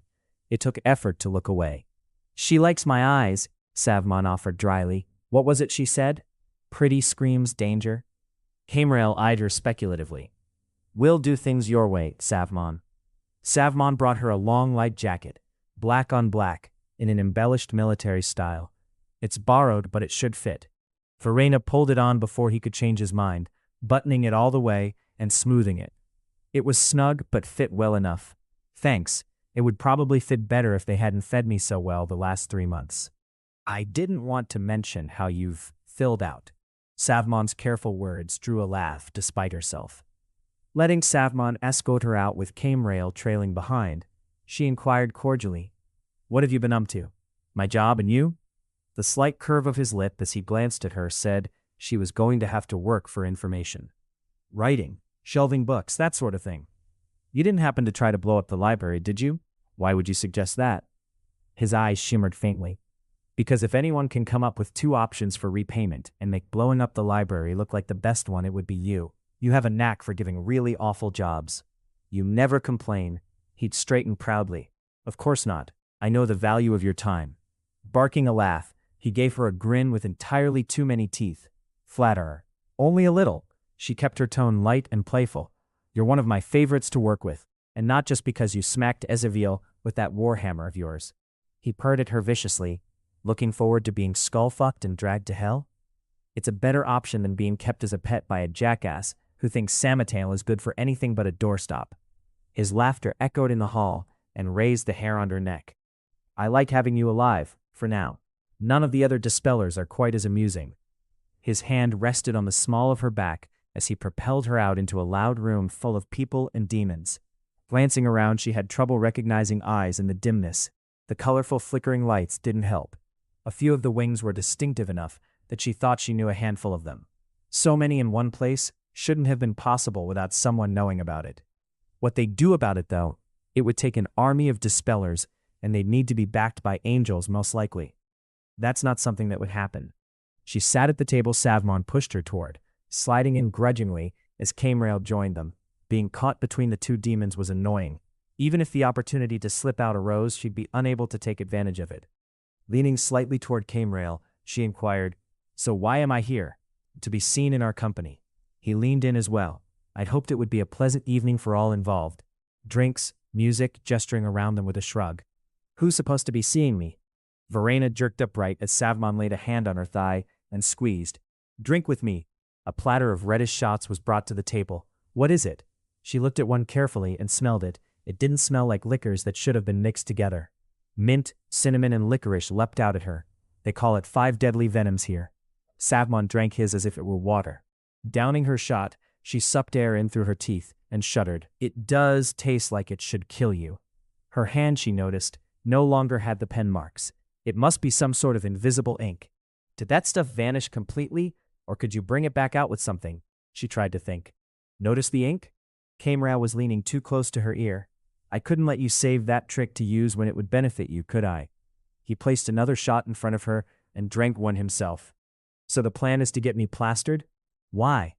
"Savmon says you're very friendly when you've been drinking. Very chatty." The demon's eyes reflected light as she took the second shot. "That doesn't mean I will be to you. I don't like you." Savmon squeezed her thigh again, and she turned her head sharply. "I'd like you better if you stopped groping my thigh." The flash of brilliant red she knew to take as amusement. "Why would you choose to support the Overarch? You'd have much more fun with us." His dark ruby eyes glittered in the dim light, and she could feel a flush creeping up her face. "I'm not supporting the Overarch, not any more than I'm supporting your side." She eyed the third shot pushed toward her ruefully. They were trying to get her very drunk very fast. "You think another shot will change my answer?" "You've been tipping the board in his favor." Camrail brushed hair away from her neck. 1, it's not intentional, and 2, it's not a fucking game to me. Demons and angels can take their game and stick it as far as I'm concerned. Trying to scoot away from Camrail just pushed her closer against Savmon. Did you really tell Seharel that you loved him? Savmon almost purred into her other ear, pulling her tightly against his leg. I did, but to be fair, I love all of them. They look after me and every other. She suddenly wished she'd had a lot more to drink before starting this conversation, as Savmon inhaled deeply against her neck and laughed. If you understood that their looking after you was only to manipulate you into doing as they asked, I don't believe that for a minute.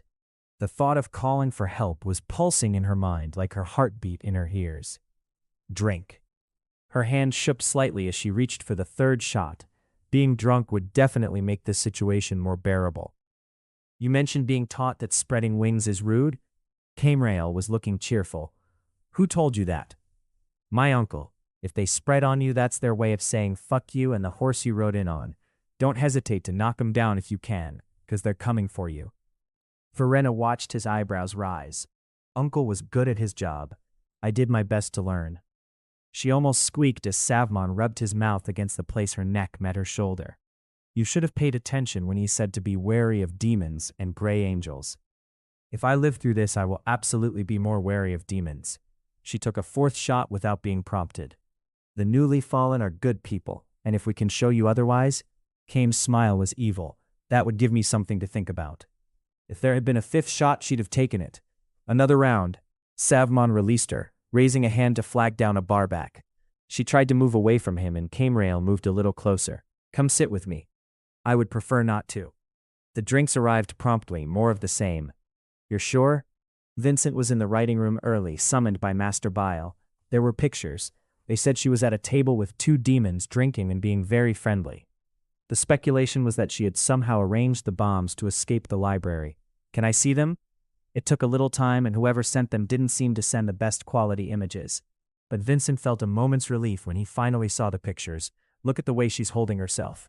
The images weren't crystal clear, and her face was only barely recognizable, but there was no smile on her face, and Verena looked like she was trying to shrink in the pictures.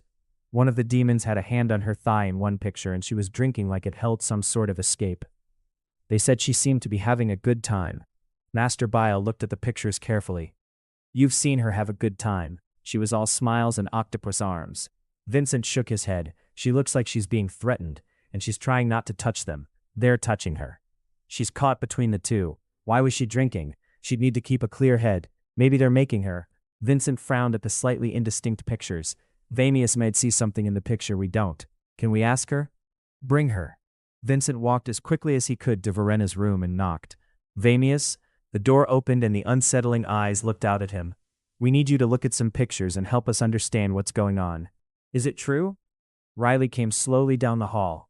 Was she drinking and dancing with them? Do you remember teasing her about her octopus arms? How she kept wanting to touch everyone while we were laughing and… Yeah, the sour-clipped answer interrupted him. There was none of that in the pictures. She was pinned between two demons in a booth. It looks to me like she was trying hard not to touch them while they pawed at her. Whoever said she was having fun lied.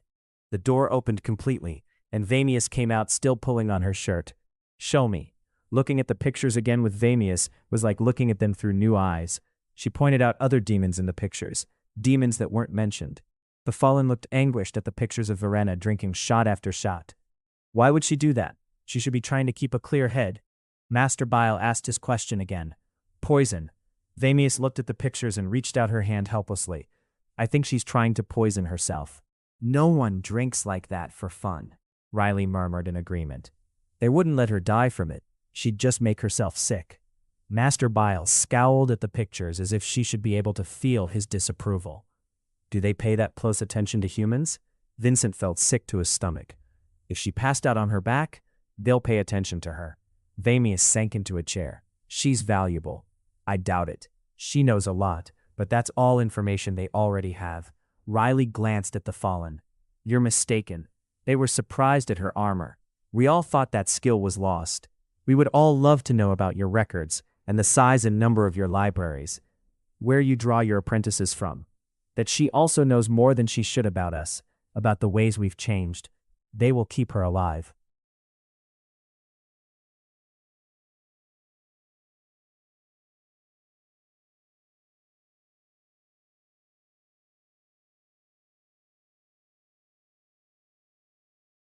until she gives them what they want. Vincent looked at Verena's face in the pictures. Are the newly fallen able to follow her at all, or follow the demons she's with? If she calls for us, we can find her.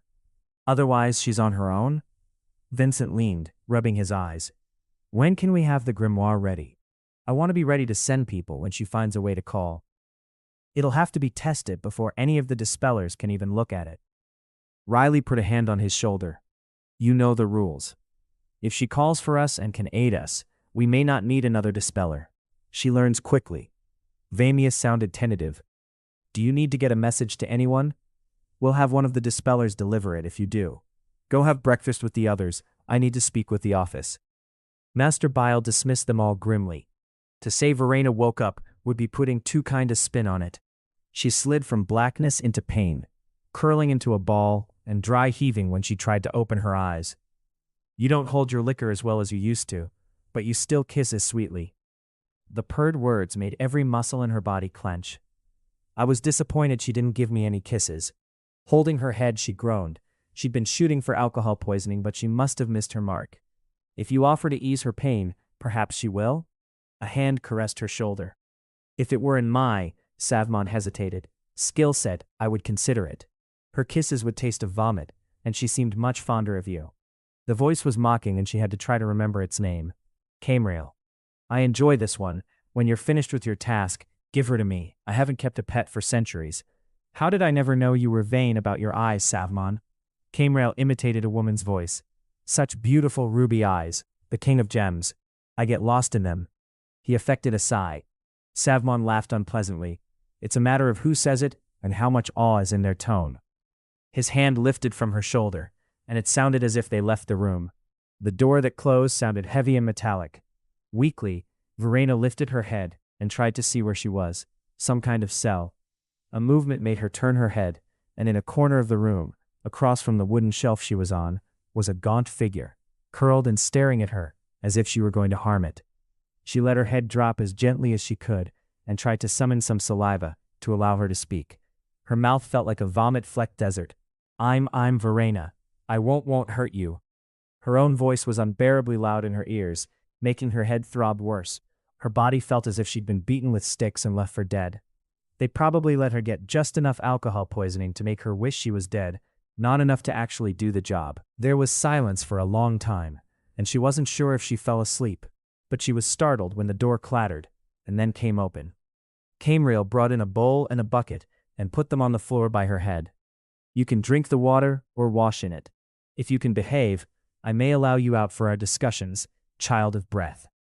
He stroked her head. You'll have time to consider it. I have no other tasks and immense patience. I can wait for years. He stepped away, and she heard scrabbling as if the person in the corner were trying to push further back into the crack. The language he chose wasn't like anything she'd ever heard, and it made her ears feel like they were being tickled and pricked at the same time. When he finished speaking, he left. She lifted her head to look at the person in the corner again. They stared at the bowl next to her. Verena managed to lean enough to look down. It looked like some sort of rice and bean dish, and the water in the blue plastic bucket looked clean. The thought of eating made her feel vaguely ill, but water, she was so thirsty. With effort, she managed to sit up, being careful when she put her bare feet down not to put them in the bowl. Are you hungry? She eased herself to her knees on the floor and slid the bowl toward the gaunt figure in the corner. Cupping her hands, she began to drink, bringing water to her mouth. It tasted chlorinated, like regular tap water. Is it clean? The figure crawled toward her. Seeing his back, the mangled stubs of wings with a few pale feathers still clinging to them that looked as if they'd been broken and hacked off.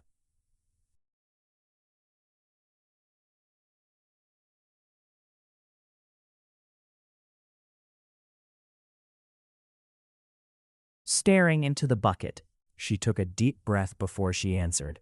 I think it is. The water tastes chlorinated. He came close enough to grab the bowl and retreated back to his corner. I'll save some for you. I can't drink a whole bucket. He scooped a handful of food into his mouth and took a moment to chew and swallow. It may need to last for days. He wants me alive for a while. Food may be denied, but probably not water. It would be too easy for me to take advantage of his mistake and kill myself. She took another handful of water and sucked it down. I was trying to kill myself with those shots they were giving me. And I'm feeling like hell warmed over from my stupidity, but I'm not in a mood to die this morning. Something in the man's eyes changed disturbingly. The flecked milky white, streaking with black, that seemed to shrink and grow for a moment. He wants me to hurt you. Turning her gaze into the bucket, she tilted her head slightly in his direction. He wants to change my opinion of the newly fallen. Snippets of conversation from the evening floated through her mind. The problem is, I know what you are, and I know what they are. Verena lifted her eyes to give the man wolfing down the rice a grim smile. Abusus non talit usum. Do what you have to do, and make it up to someone else later. His hand stopped halfway to his mouth, and he gave her a stunned look. You. I am Athedriel. The way he said it was as if his name should explain a mistake she was making. We haven't met, or I'd remember your eyes. She took another drink of water. Phemius has eyes like smoky quartz, and Saharael is more like lemon quartz. Numphreon has eyes like ametrine. I go looking for the stones after I see their eyes. It's a habit I picked up from Uncle. You know 3? I know more than 3, but they're the ones who keep me safe more often than not. Lethuel has eyes like vermarine. He's the one who taught me a few things in Latin. He's a patient teacher, even though my pronunciation is apparently horrendous. She made the man's peculiar tiska sound and drew a strangled laugh out of Athedriel. As she gave him a warmer smile, his face fell, and he closed his eyes, setting down the bowl and covering his face. Verena got to her feet and hauled the bucket over to him. Semper ad meliora. He said that to me so many times, I thought about getting it tattooed. Strive to be better, always toward better things. Seating herself cross-legged near him with the bucket between them, she waited for him to look up. I tried to. The door began to clatter and the fallen pushed himself back into his corner. Camrail came back in, scratching his manicured beard. Did I give you too much? No. Verena brought herself to her feet, straightening the jacket she was still wearing. Before I went into protective custody, hiding from you, I used to share almost every meal with the newly fallen, no matter how much or how little I had. The ritual of breaking bread has always been potent for your kind. He looked amused. Savmon suggested it. He said you became fond of him after you went drinking together. You shared a meal as well? If fried scorpions count as a meal, I suppose we did. That seems a little adventurous for someone from, Kame gestured with a smile, this area. I invited a demon out for drinks, and the scorpions seemed surprising? She tilted her head at him and gave him a dubious look, trying not to betray the amount of pain she was still in. If you're willing to be a charming dinner companion, I can have a bath arranged for you and a meal better than your lunch. The way his lips curved was unsettling. I would, of course, require an advance payment of conversation to be persuaded to dine with someone dressed the way you prefer to be. Studying him grimly, she decided to negotiate. I'll dress nicely for dinner, be a pretty little doll, but I get a bath, in a clean tub with all of the bells and whistles, hot water, soap, shampoo, conditioner, bubbles, access to a functional toilet with soft, usable toilet paper. Camrel began to laugh. I'm not done. Clean toothbrush, good toothpaste. He lifted his hand. Penthouse suite bathroom with all the amenities. Everything you require will be fresh, new, and clean. Clothing will be provided, enough for you to select something appropriate to attend a formal dinner. If you do well at dinner, I may allow you to stay in the suite. She folded her arms. I'd prefer to return here and stay with him than stay elsewhere. It looked like his eyes flashed for a moment. If you're asking me for a favor. Verena broke into fake laughter. Nah. You put me here to apply stress. If you want to see what someone is made out of, that's how you do it. Alcohol poisoning, stress. Hungover, locked in a cell, stress. If anything, I'm doing you a favor. You don't need to go out of your way to put me somewhere nice. This'll do. For you, stress would be skimpy clothes and loud places. An oubliette is very nearly a wellness retreat. He began to grin, showing more teeth than anyone should have. You were just offering to reward me for behaving at dinner, weren't you? I'm just trying to save you money and trouble. I think I'd prefer more comfortable surroundings. I seldom come here anymore. Elithriel is boring. Athedriel, she corrected him before she could stop herself. You've spoken to him, I see. Cordially? Barely at all. It's like I'm trying to coax a kid into a panel van. But you're willing to risk my annoyance to have him given the dignity of his proper name? There are 3 things I never forget: eyes, wings, and names. Everyone deserves the dignity of their proper name. She winced. If they want it. What is your proper name, child of breath? The demon beckoned for her to come with him. Verena Alvar, because that's the name I want to be called. And not the name you were given at birth? I know from looking at me you might get the wrong impression, but I'm not a cheap date, Camerail. With demons I operate on a strict pay-to-play policy because I know whatever I get needs to be worth my inevitable, horrible death. Verena offered her best imitation of a smile. You're not going to get that kind of information on a first date. If you don't behave at dinner, there may not be a second. He gave her a look that suggested he was enjoying himself. I get the bath and all the amenities we discussed, and I will be on my best behavior for dinner. No cursing, no causing a scene, and I will be respectful. I will even do my best to be charming and converse. But giving you information I prefer not to part with costs more than a bath and a meal. But there is a price. A price can always be set. I didn't start this job yesterday, and it requires an understanding that dealing with demons means there's a price on absolutely everything. Half of my job has already been done for me. Camerail closed the door, locking Ithidriel inside. Verena had never taken hours to get ready for a meal in her life. Between bathing and having a swarm of hairdressers, makeup artists, and other assorted assistants descend on her like locusts, the preparations had taken what she considered to be an absolutely ridiculous amount of time. When they'd finished, however, she couldn't recognize herself in the mirror. Her dark brown hair was up in an elegant Greek-looking updo, and her face was painted to look like she actually belonged in the gray, one-shoulder, gathered gown that emphasized the impression of Greekness somehow. She looked like she was pretending to be something else entirely. Frowning at the woman in the mirror, as if it would make the reflection stop appearing so foreign, wasn't helping. Except for the expression on your face, you looked like a vision of loveliness. Camerail eyed her from the doorway, wearing a tuxedo that looked poured on. Every line of it flattered his figure in a way that even movie stars would envy. I feel like I'm pretending to be something else. I don't like it. He laughed and beckoned for her to come with him.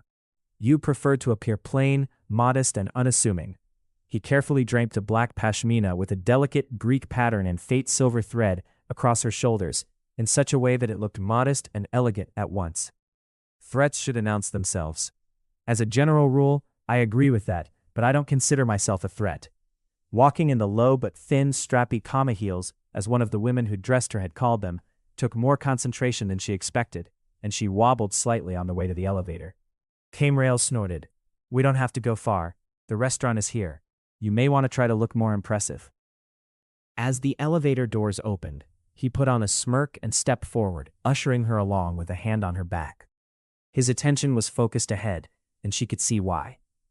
At the entrance to the hallway he intended to go down were 2 impressive angels with wings half spread, glaring at them both. They looked nearly identical. As far as she could see, one bore slightly grayer speckles on the edge of its wings than the other, but both were creamy white underneath, and both had eyes that were translucent and silvery, but the grayer one's eyes seemed a hint more blue than the other. They stand guard and make a note of who enters when royalty is dining. He sounded perversely pleased and tried to keep her moving past them. If there were angels here, however, they might be worth speaking to. Verena peeled off at the last moment, putting herself face to face with the brown speckled angel. Keeping her voice low, she spoke quickly. 3 things I never forget: eyes, wings, and names. I haven't. Her jaw clenched in pain as Camerail took hold of her arm.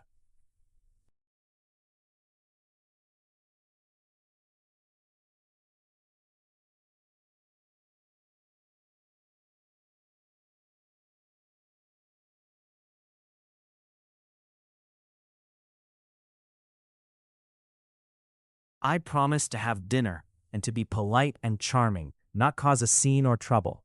She was barely able to force the words out. Stopping to speak to them is business and not a violation of my word. Business? Came arched a brow at her, and she thought he smiled faintly. I haven't met them before. If I meet a demon that isn't actively trying to murder me, I usually try to get its name. I do the same with angels, but the opportunity is rarer. The pain subsided. Turning an apologetic look on the angel, she opened her mouth to continue, but the angel interrupted her.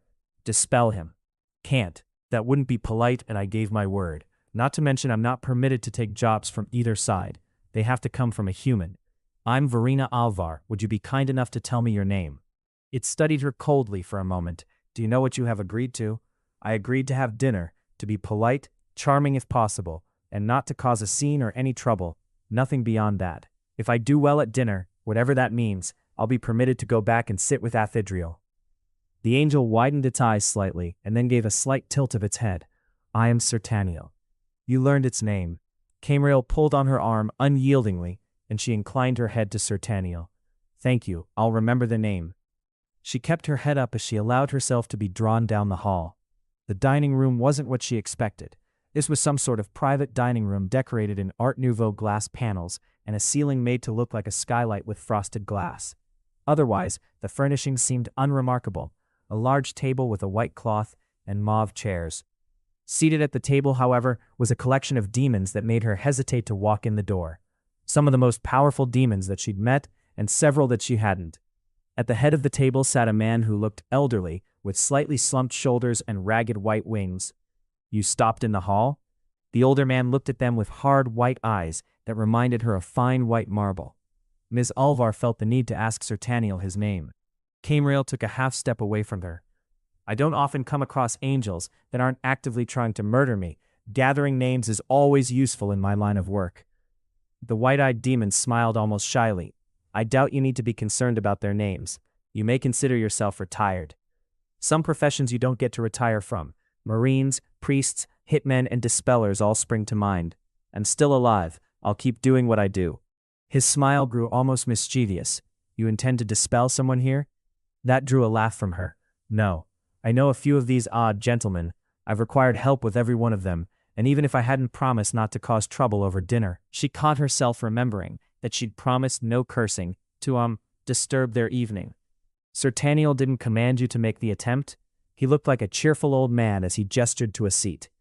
He can command all he likes. The rules are we only take jobs from humans. We learn fast. You bend the rules with favors and bargains, at your own risk. It's a necessary evil to get the job done, but you never break them. I've always enjoyed the phrase necessary evil. Humans are so charming in the way they cast judgments on the things they require. He looked very pleased as she sat next to Nellissus without arguing or hesitation. The newly fallen have come to see the benefits of favors as well. Even angels ask for favors when they bother to show up. Favors outside of that arrangement? Technically, we're free to refuse, but a good working relationship. Who first approached you? Verena folded her hands and set her chin on them, giving him as bright a smile as she could summon. I tend not to give things up for free, and even if I did, I doubt you'd like my answer. Elbows off the table. Nellissus gave her an annoyed look. Who taught you manners? Table manners? She sat back and put her hands in her lap. They've never been high on the list of things I've needed to know. Nellissus will educate you, and you will educate me. The older man still looked amused. Who first approached you? It wasn't like that. They stepped in and took care of me without asking anything in return. It evolved from there. His eyes narrowed. That's more sophisticated than I would have expected of them. When did they begin to educate you?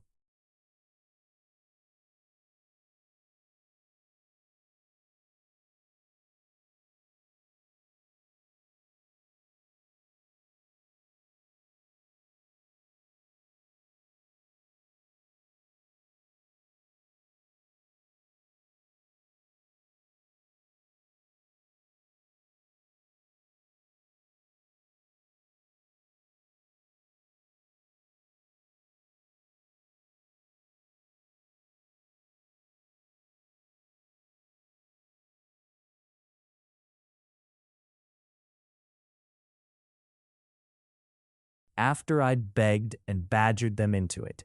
I make it a point to learn as much as I can, always. It served me well. The demon's shoulders straightened, and the demons closest to him edged almost imperceptibly away. And who did you beg and badger? I thought dinner was supposed to be a part of Dolores. His wings spread slightly, and a terrible smell like corpses rotting under the sun wafted down the table. She stared, feeling her mouth go dry. It wasn't just the resurrection of a name that no one outside of the security office's record keepers should know that terrified her. The old records had mentioned the reason the angels had burned the original library. Some idiot had managed to write a grimoire on the king of all demons. The smell was one of the few things that had been passed down about him. After a moment, she inclined her head. Verena, if you don't mind. I dislike that name, your dread majesty. I begged and badgered any of them that would stand still and listen. Not all of them would. I learned bits and pieces from many of them. If naming them will bring them harm, I'll take the blow myself. The wings closed again. The dispellers still have the grimoire? I was told it was destroyed. It was. Swallowing, she continued with a dip of her head. After the library burned, every dispeller who could remember anything they'd read was called on to write down what they remembered. It started the tradition of the librarians who don't leave the confines of the library. The old records are. She stopped as he leaned forward. Continue. They're disjointed and difficult to make sense of. I had to piece a lot together on my own, and I left notes. I read that they call it the Shattered Grimoires. Bits and pieces no one can quite make sense of. One part talks about the king of all demons, his dread majesty, whose name should never be spoken. And what does it say? An almost boyish grin graced his wrinkled old face. Verena took a moment to remember the words. He is the wages of all sin, walking death that perfumes the air with the stench of the battlefield. Looking at him with a frown, she tilted her head. You'd think they'd mention eyes like white gravestone marble if they wanted to get poetic about it. He started laughing, and she had to struggle not to cover her ears. The terrible shrill sound stopped, and he looked at her with an eerily grandfather-like smile. I was told you have a fascination with eyes. Before she could stop herself, the words came out of her mouth. Eyes, wings, and names, the three things I never forget. Gadorniel. A bubble of acid rose in her throat. Even hearing the name spoken, she felt unclean. He looked at her expectantly, and she shook her head. I have time, Dolores. You'll say it eventually. Because of her silence through the rest of what had eventually become a meal, Camrail took her back to the suite.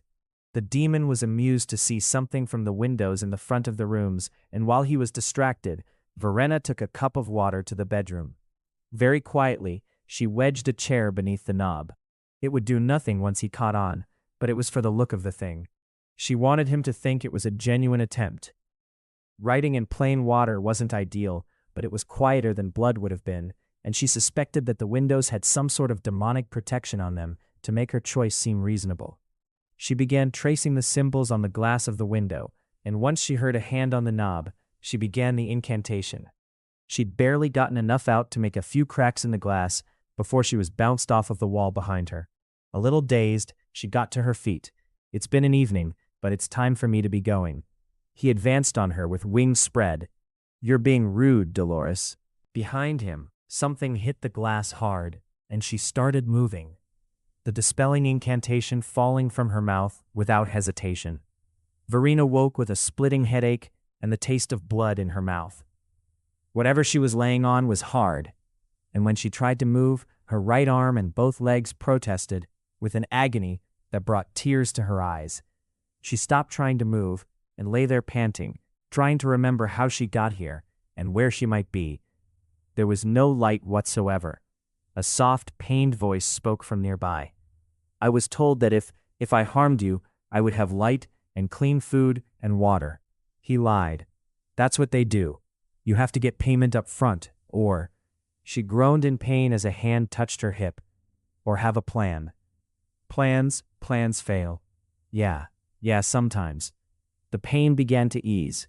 She could feel things moving back into place in her legs and hips. It wasn't pleasant, but it wasn't agony either. It felt surreal, and she held still, just waiting for him to finish. You made him angry? I don't know. Verena touched his hand and very carefully tried to sit up. You should stay down. I've heard that before. My uncle, she tried not to laugh. The first time we met, said I don't know when to just stay down. Ithidriel joined her on the wooden shelf, helping to prop her up and letting her lean on him. He also used to say, we're never truly in the dark. We breathe the light. He said it's why we can do what we do, see what we see. You are all children of the breath. He sounded amused. This place is warded? Yes. His amusement faded. So he won't come running if I try a few things? What things could you try in this place, in the dark? Can I borrow a feather? He was silent and still for a moment, before moving hesitantly, reaching back, and then hunting for her hand, pressing something soft into it. The tip felt damp, and she traced the symbol on the back of her hand lightly with it. She'd intended to use her blood, but his would do. Once the last line had been traced, she spoke the incantation to ignite the armor. The burning sensation was less of a surprise this time, and in the dark, she could see the lines standing out on her bare flesh. If this didn't bring that demon running, nothing would. We should work fast. Dathadriel's eyes reflected the light, giving them an almost golden glow. We need blood, mine and yours. We're going to put a summoning sigil on that door, Athadriel. I haven't ever tried this before, not for an angel, but we're going to send out the call a little higher than I usually aim and see what we can draw.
I can help you. He sounded almost hopeful. Who will come? I doubt Ezeviel would come, but Sertaniel might. He can only be called with Similial. 2 of us and 2 favors.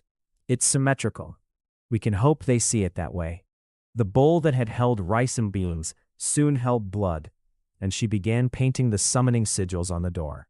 At Athidriel's instruction, she made an extra ring, adapting the vagueness of angelic summoning, with a little of the specificity of demonic summoning. The symbols were different, but the idea was the same. They began the incantation together. She continued as she'd been taught, pouring her will and strength, pouring her desire to help one who needed it, one who was made for a purpose, into every word. Athidriel's language had changed to something that made her skull tingle. The metal of the door groaned and puckered, but the door remained in place. Standing in silence for a long moment, she reached out to take his hand, as the sound of someone trying to open the door started. I can try to dispel him, I just need the time to get the words out. If we don't have any help waiting on the other side of that door, this might be the last time I see you. He gripped her hand, and she felt him tremble. You have a purpose, Ephidriel. You were made for a purpose. Don't forget that. Abusus non talit usum. If he gets too distracted killing me and you have a chance to run, take it. She might have said more, but the metal of the door began to scream as it was forced to open. Part of it folded down, and the flash of speckled wing appeared in the opening before she heard someone shout, "Dispel them!" The words fell from her mouth with all of the conviction and strength she could summon, the strongest incantation she had for dispelling demons, making the armor burning into her skin feel like liquid fire. Pulling her hand free, she stepped forward and brought her hands together as she finished, the clap sounding like thunder in the mostly enclosed space. For a moment there was silence outside the door, and then a beaming angelic face peered in the hole. Impressive. That counts as the favor Ephidriel owes. I'm picking up his tab. That isn't permitted. The angel gave her an almost amused look before it stepped back and the door was peeled open enough for them to pass through. The fallen hesitated at the doorway, and she reached back to take his hand. I've got you. I'm not leaving you behind. Verena's eyes were closed as Lethuel washed the burns carefully. Dispelling the demons that had been on the other side of the door had only been possible because of the armor and the power it had allowed the angels to lend, but it had been expensive. The lines had felt like liquid fire, and they had left angry burns all over her body. Ephidriel's blood had even burned. If any of the UV ink remained, Numphreon had grimly told her, having been used for its purpose once, it would ignite in the presence of demons.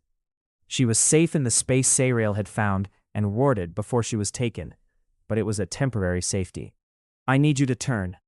I wish I had a snorkel. Turning gingerly in the tub, she twisted her neck, keeping her face out of the water. It made the burned lines on her neck feel like screaming agony. What was left of her hair had been cut short enough to keep it out of the burns.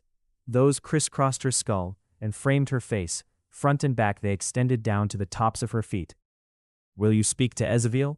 I will. I'm not thrilled with Vamius and Vincent for making that bargain and sticking me with the task, but I'll honor it. The newly fallen meddled too much with the dispellers. The cool voice made her open her eyes, but the pale Morganite eyes looked down at her with more curiosity than anything else. The demons were pissed with me. They kept saying the board was being tipped and not in their favor. So maybe they're meddling just enough. For a moment she thought the angel almost smiled. I did not expect you to be concerned with the board, as they put it. As a general rule, I'm not. I'm concerned about the newly fallen. They're kind, they care for people, and I do what I can to make their lives and tasks easier when and where I can. Eyeing him distrustfully, she asked the question to get the ordeal over with. So what is it you want from me? I'll set the price for any favors if I choose to do them for you, after I know what you want. His face hardened. You summoned, and I paid for it. I'm still paying for it. They'd have a favor left to ask if they'd let me pay for Ephidriel's part. I don't expect anything different from angels, but it's cruel to ask anything of him in the state he's in. He needs to heal before he can pay. Ezeviel's eyes flickered. We are not cruel.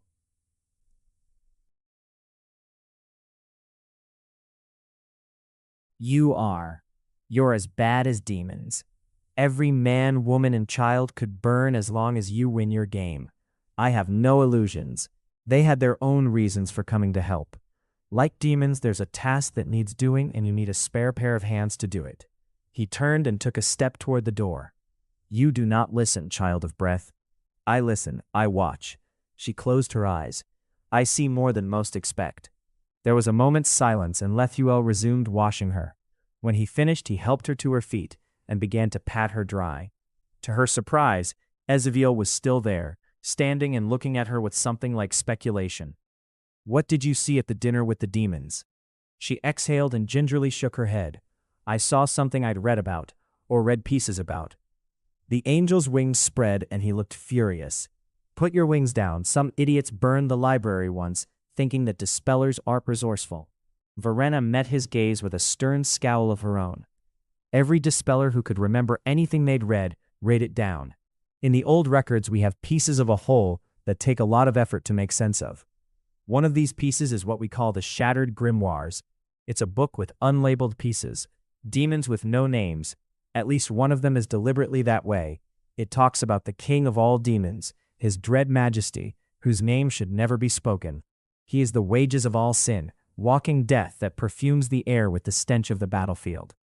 Ezeviel's wings folded as he studied her.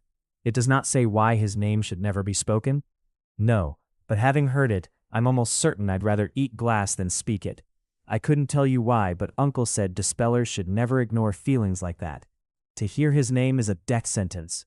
The angel looked at her expectantly and let silence stretch for a moment. You will not attempt to kill me with it? Even with the pain you cause and what you did to my uncle, I still wouldn't kill you. Not just because the newly fallen would never forgive me for it. Even if you could truly die, it would seem wrong to me. To speak his name is to invite him. He reeks of death because he is a bodiless demon in a host who dies slowly in agony, and the corpse is ridden until he finds a new one. She inhaled sharply through puckered lips, staring at him. You ass bag of dicks. And you thought tempting me into saying the name was a good fucking idea? You are everything fucking wrong with the world. No, Lethuel gently pulled a soft robe over her shoulders. He isn't. That was attempted fucking murder. By demon at that. Verena winced as she started to fold her arms out of habit and had to stop herself. It was a test. The fallen offered a faint smile. What does Numphrian say about your language? She gave him an annoyed look. I watch my mouth when she's around. I don't like to make her fuss. Glancing back at Ezeviel, she gave him a dirty look. I'd like to see her give you that disappointed mother look, though. Ithidriel's task has not changed. She cannot be permitted to speak the name. Closing her eyes for a moment, she took a deep breath and frowned. It has to be spoken aloud to be dangerous? Verena opened her eyes to see the angel looking almost surprised. The obvious solution, to me, is to render me unable to speak. But if you do that, you leave me with no means to protect myself. Symbols only have so much power. They need the incantations to be truly effective. The newly fallen have too much to do to take on a disabled dispeller. Another thought occurred to her. Or I could stay in the library. That might be safe enough. It cannot be risked. I have no intention of sharing that name, but they need to know why they should never speak it. Looking into the middle distance, she tried to tamp down her unhappiness. And Uncle had so much to teach. I didn't get the chance to pass on any of the little I had time to learn. I need the chance to do it. What could a dispeller teach that would be worth the risk? Ezeviel's frigid gaze made the room feel colder, but she straightened and looked him in the eye. Bend the rules only once you understand them. Never break them. We're not here for grand strokes, we're here for fine details. She shook her head, knowing what would make him listen. He'd get philosophical about light and dark and colors. The man had the soul of an artist. Angels are a cold light, the newly fallen are a warm light, and the demons are dark. But people, the light shines in and splits up like a prism that shows all the colors on the wall. When I asked about why some spirits linger, or some people get singled out for attention by angels or demons, he said, some people can catch the light and hold it, send it out farther. Some people can make it stop with them. What you should try to keep in mind is that it's not some picture made with paint or woven with thread. It's made of light. We're never in the dark. We breathe it. We breathe the light. It's why we see what we see and do what we do. And I can see what he meant. I can see it in the way your eyes look. Demons are opaque.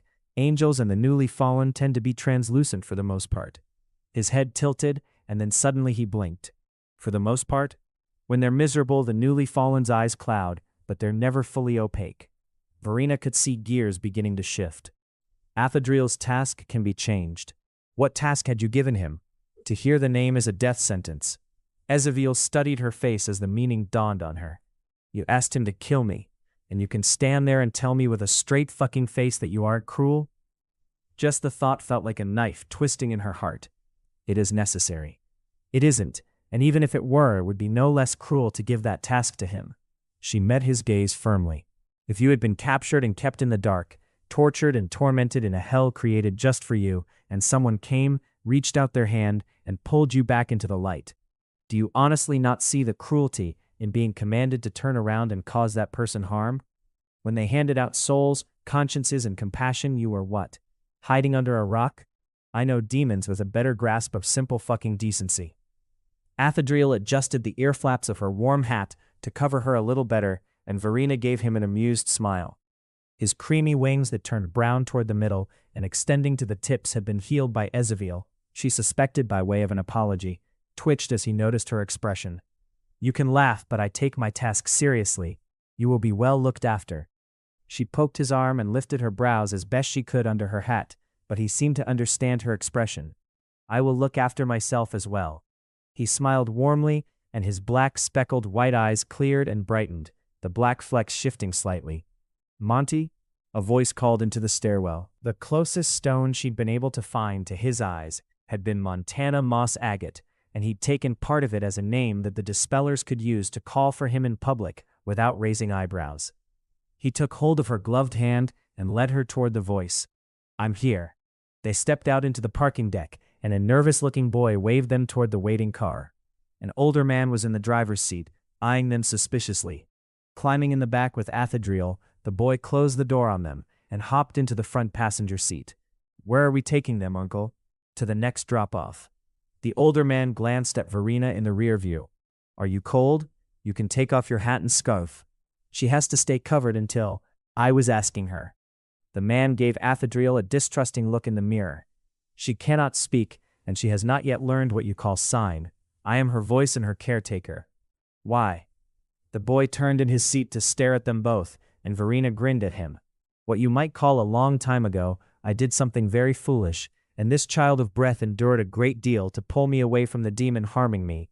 I owe her immensely. Taking hold of his hand, she shook her head and smiled ruefully, gesturing between them and then miming opening a book without letting go. The boy's brow furrowed, and then he nodded. There's a whole story and more than that between you. Verena pointed at him and gave a curt nod. Are you, like, married or... Snorting and breaking into silent laughter, she waved her hands and then gave the resigned look. She put more tools in our toolbox, deciphered the shattered grimoires, and ought to be locked in one of the libraries for safekeeping. Turn back around and leave them be. They rode in silence for a time, and she started to get too warm, tugging at the scarf that was carefully wrapped around her neck with a gloved hand. You cannot remove them until we are in a safe place. Athadriel took hold of her hands and frowned at the man eyeing them in the mirror. Can you make the vehicle less warm? Why can't she uncover? The boy turned around again as the driver turned down the heat. She has distinctive marks, burns, I heard. The man didn't sound pleased. How dangerous is that armor she dug out of the archives? Verena made a writing gesture, and the boy scrambled for something in the glove box. When he passed a pencil and small pad of paper back, she started to write. It saved my life. When the armor is fully completed and you speak the incantation, it feels like the UV ink is burning under your skin. It wouldn't have really hurt me, except I had to dispel several demons at once, and the angels I'd called down to help me poured power through the armor to let me do it. Without it, I'd have probably ended up skull-fucked and dragged to hell personally by one of the demons I'd been friendly with. They're extra nasty when they like you. With it, I'm scarred for life and easy to spot for the demons still hunting me if I uncover myself. Passing it forward, Athadriel leaned as if trying to get a look at it. I wish you would let me choose how much to say, child of breath. Your honesty is commendable, but she's one of us. We appreciate warnings. The boy read quietly for a moment. It works because angels lend their power? She shook her head and looked pointedly at Athadriel.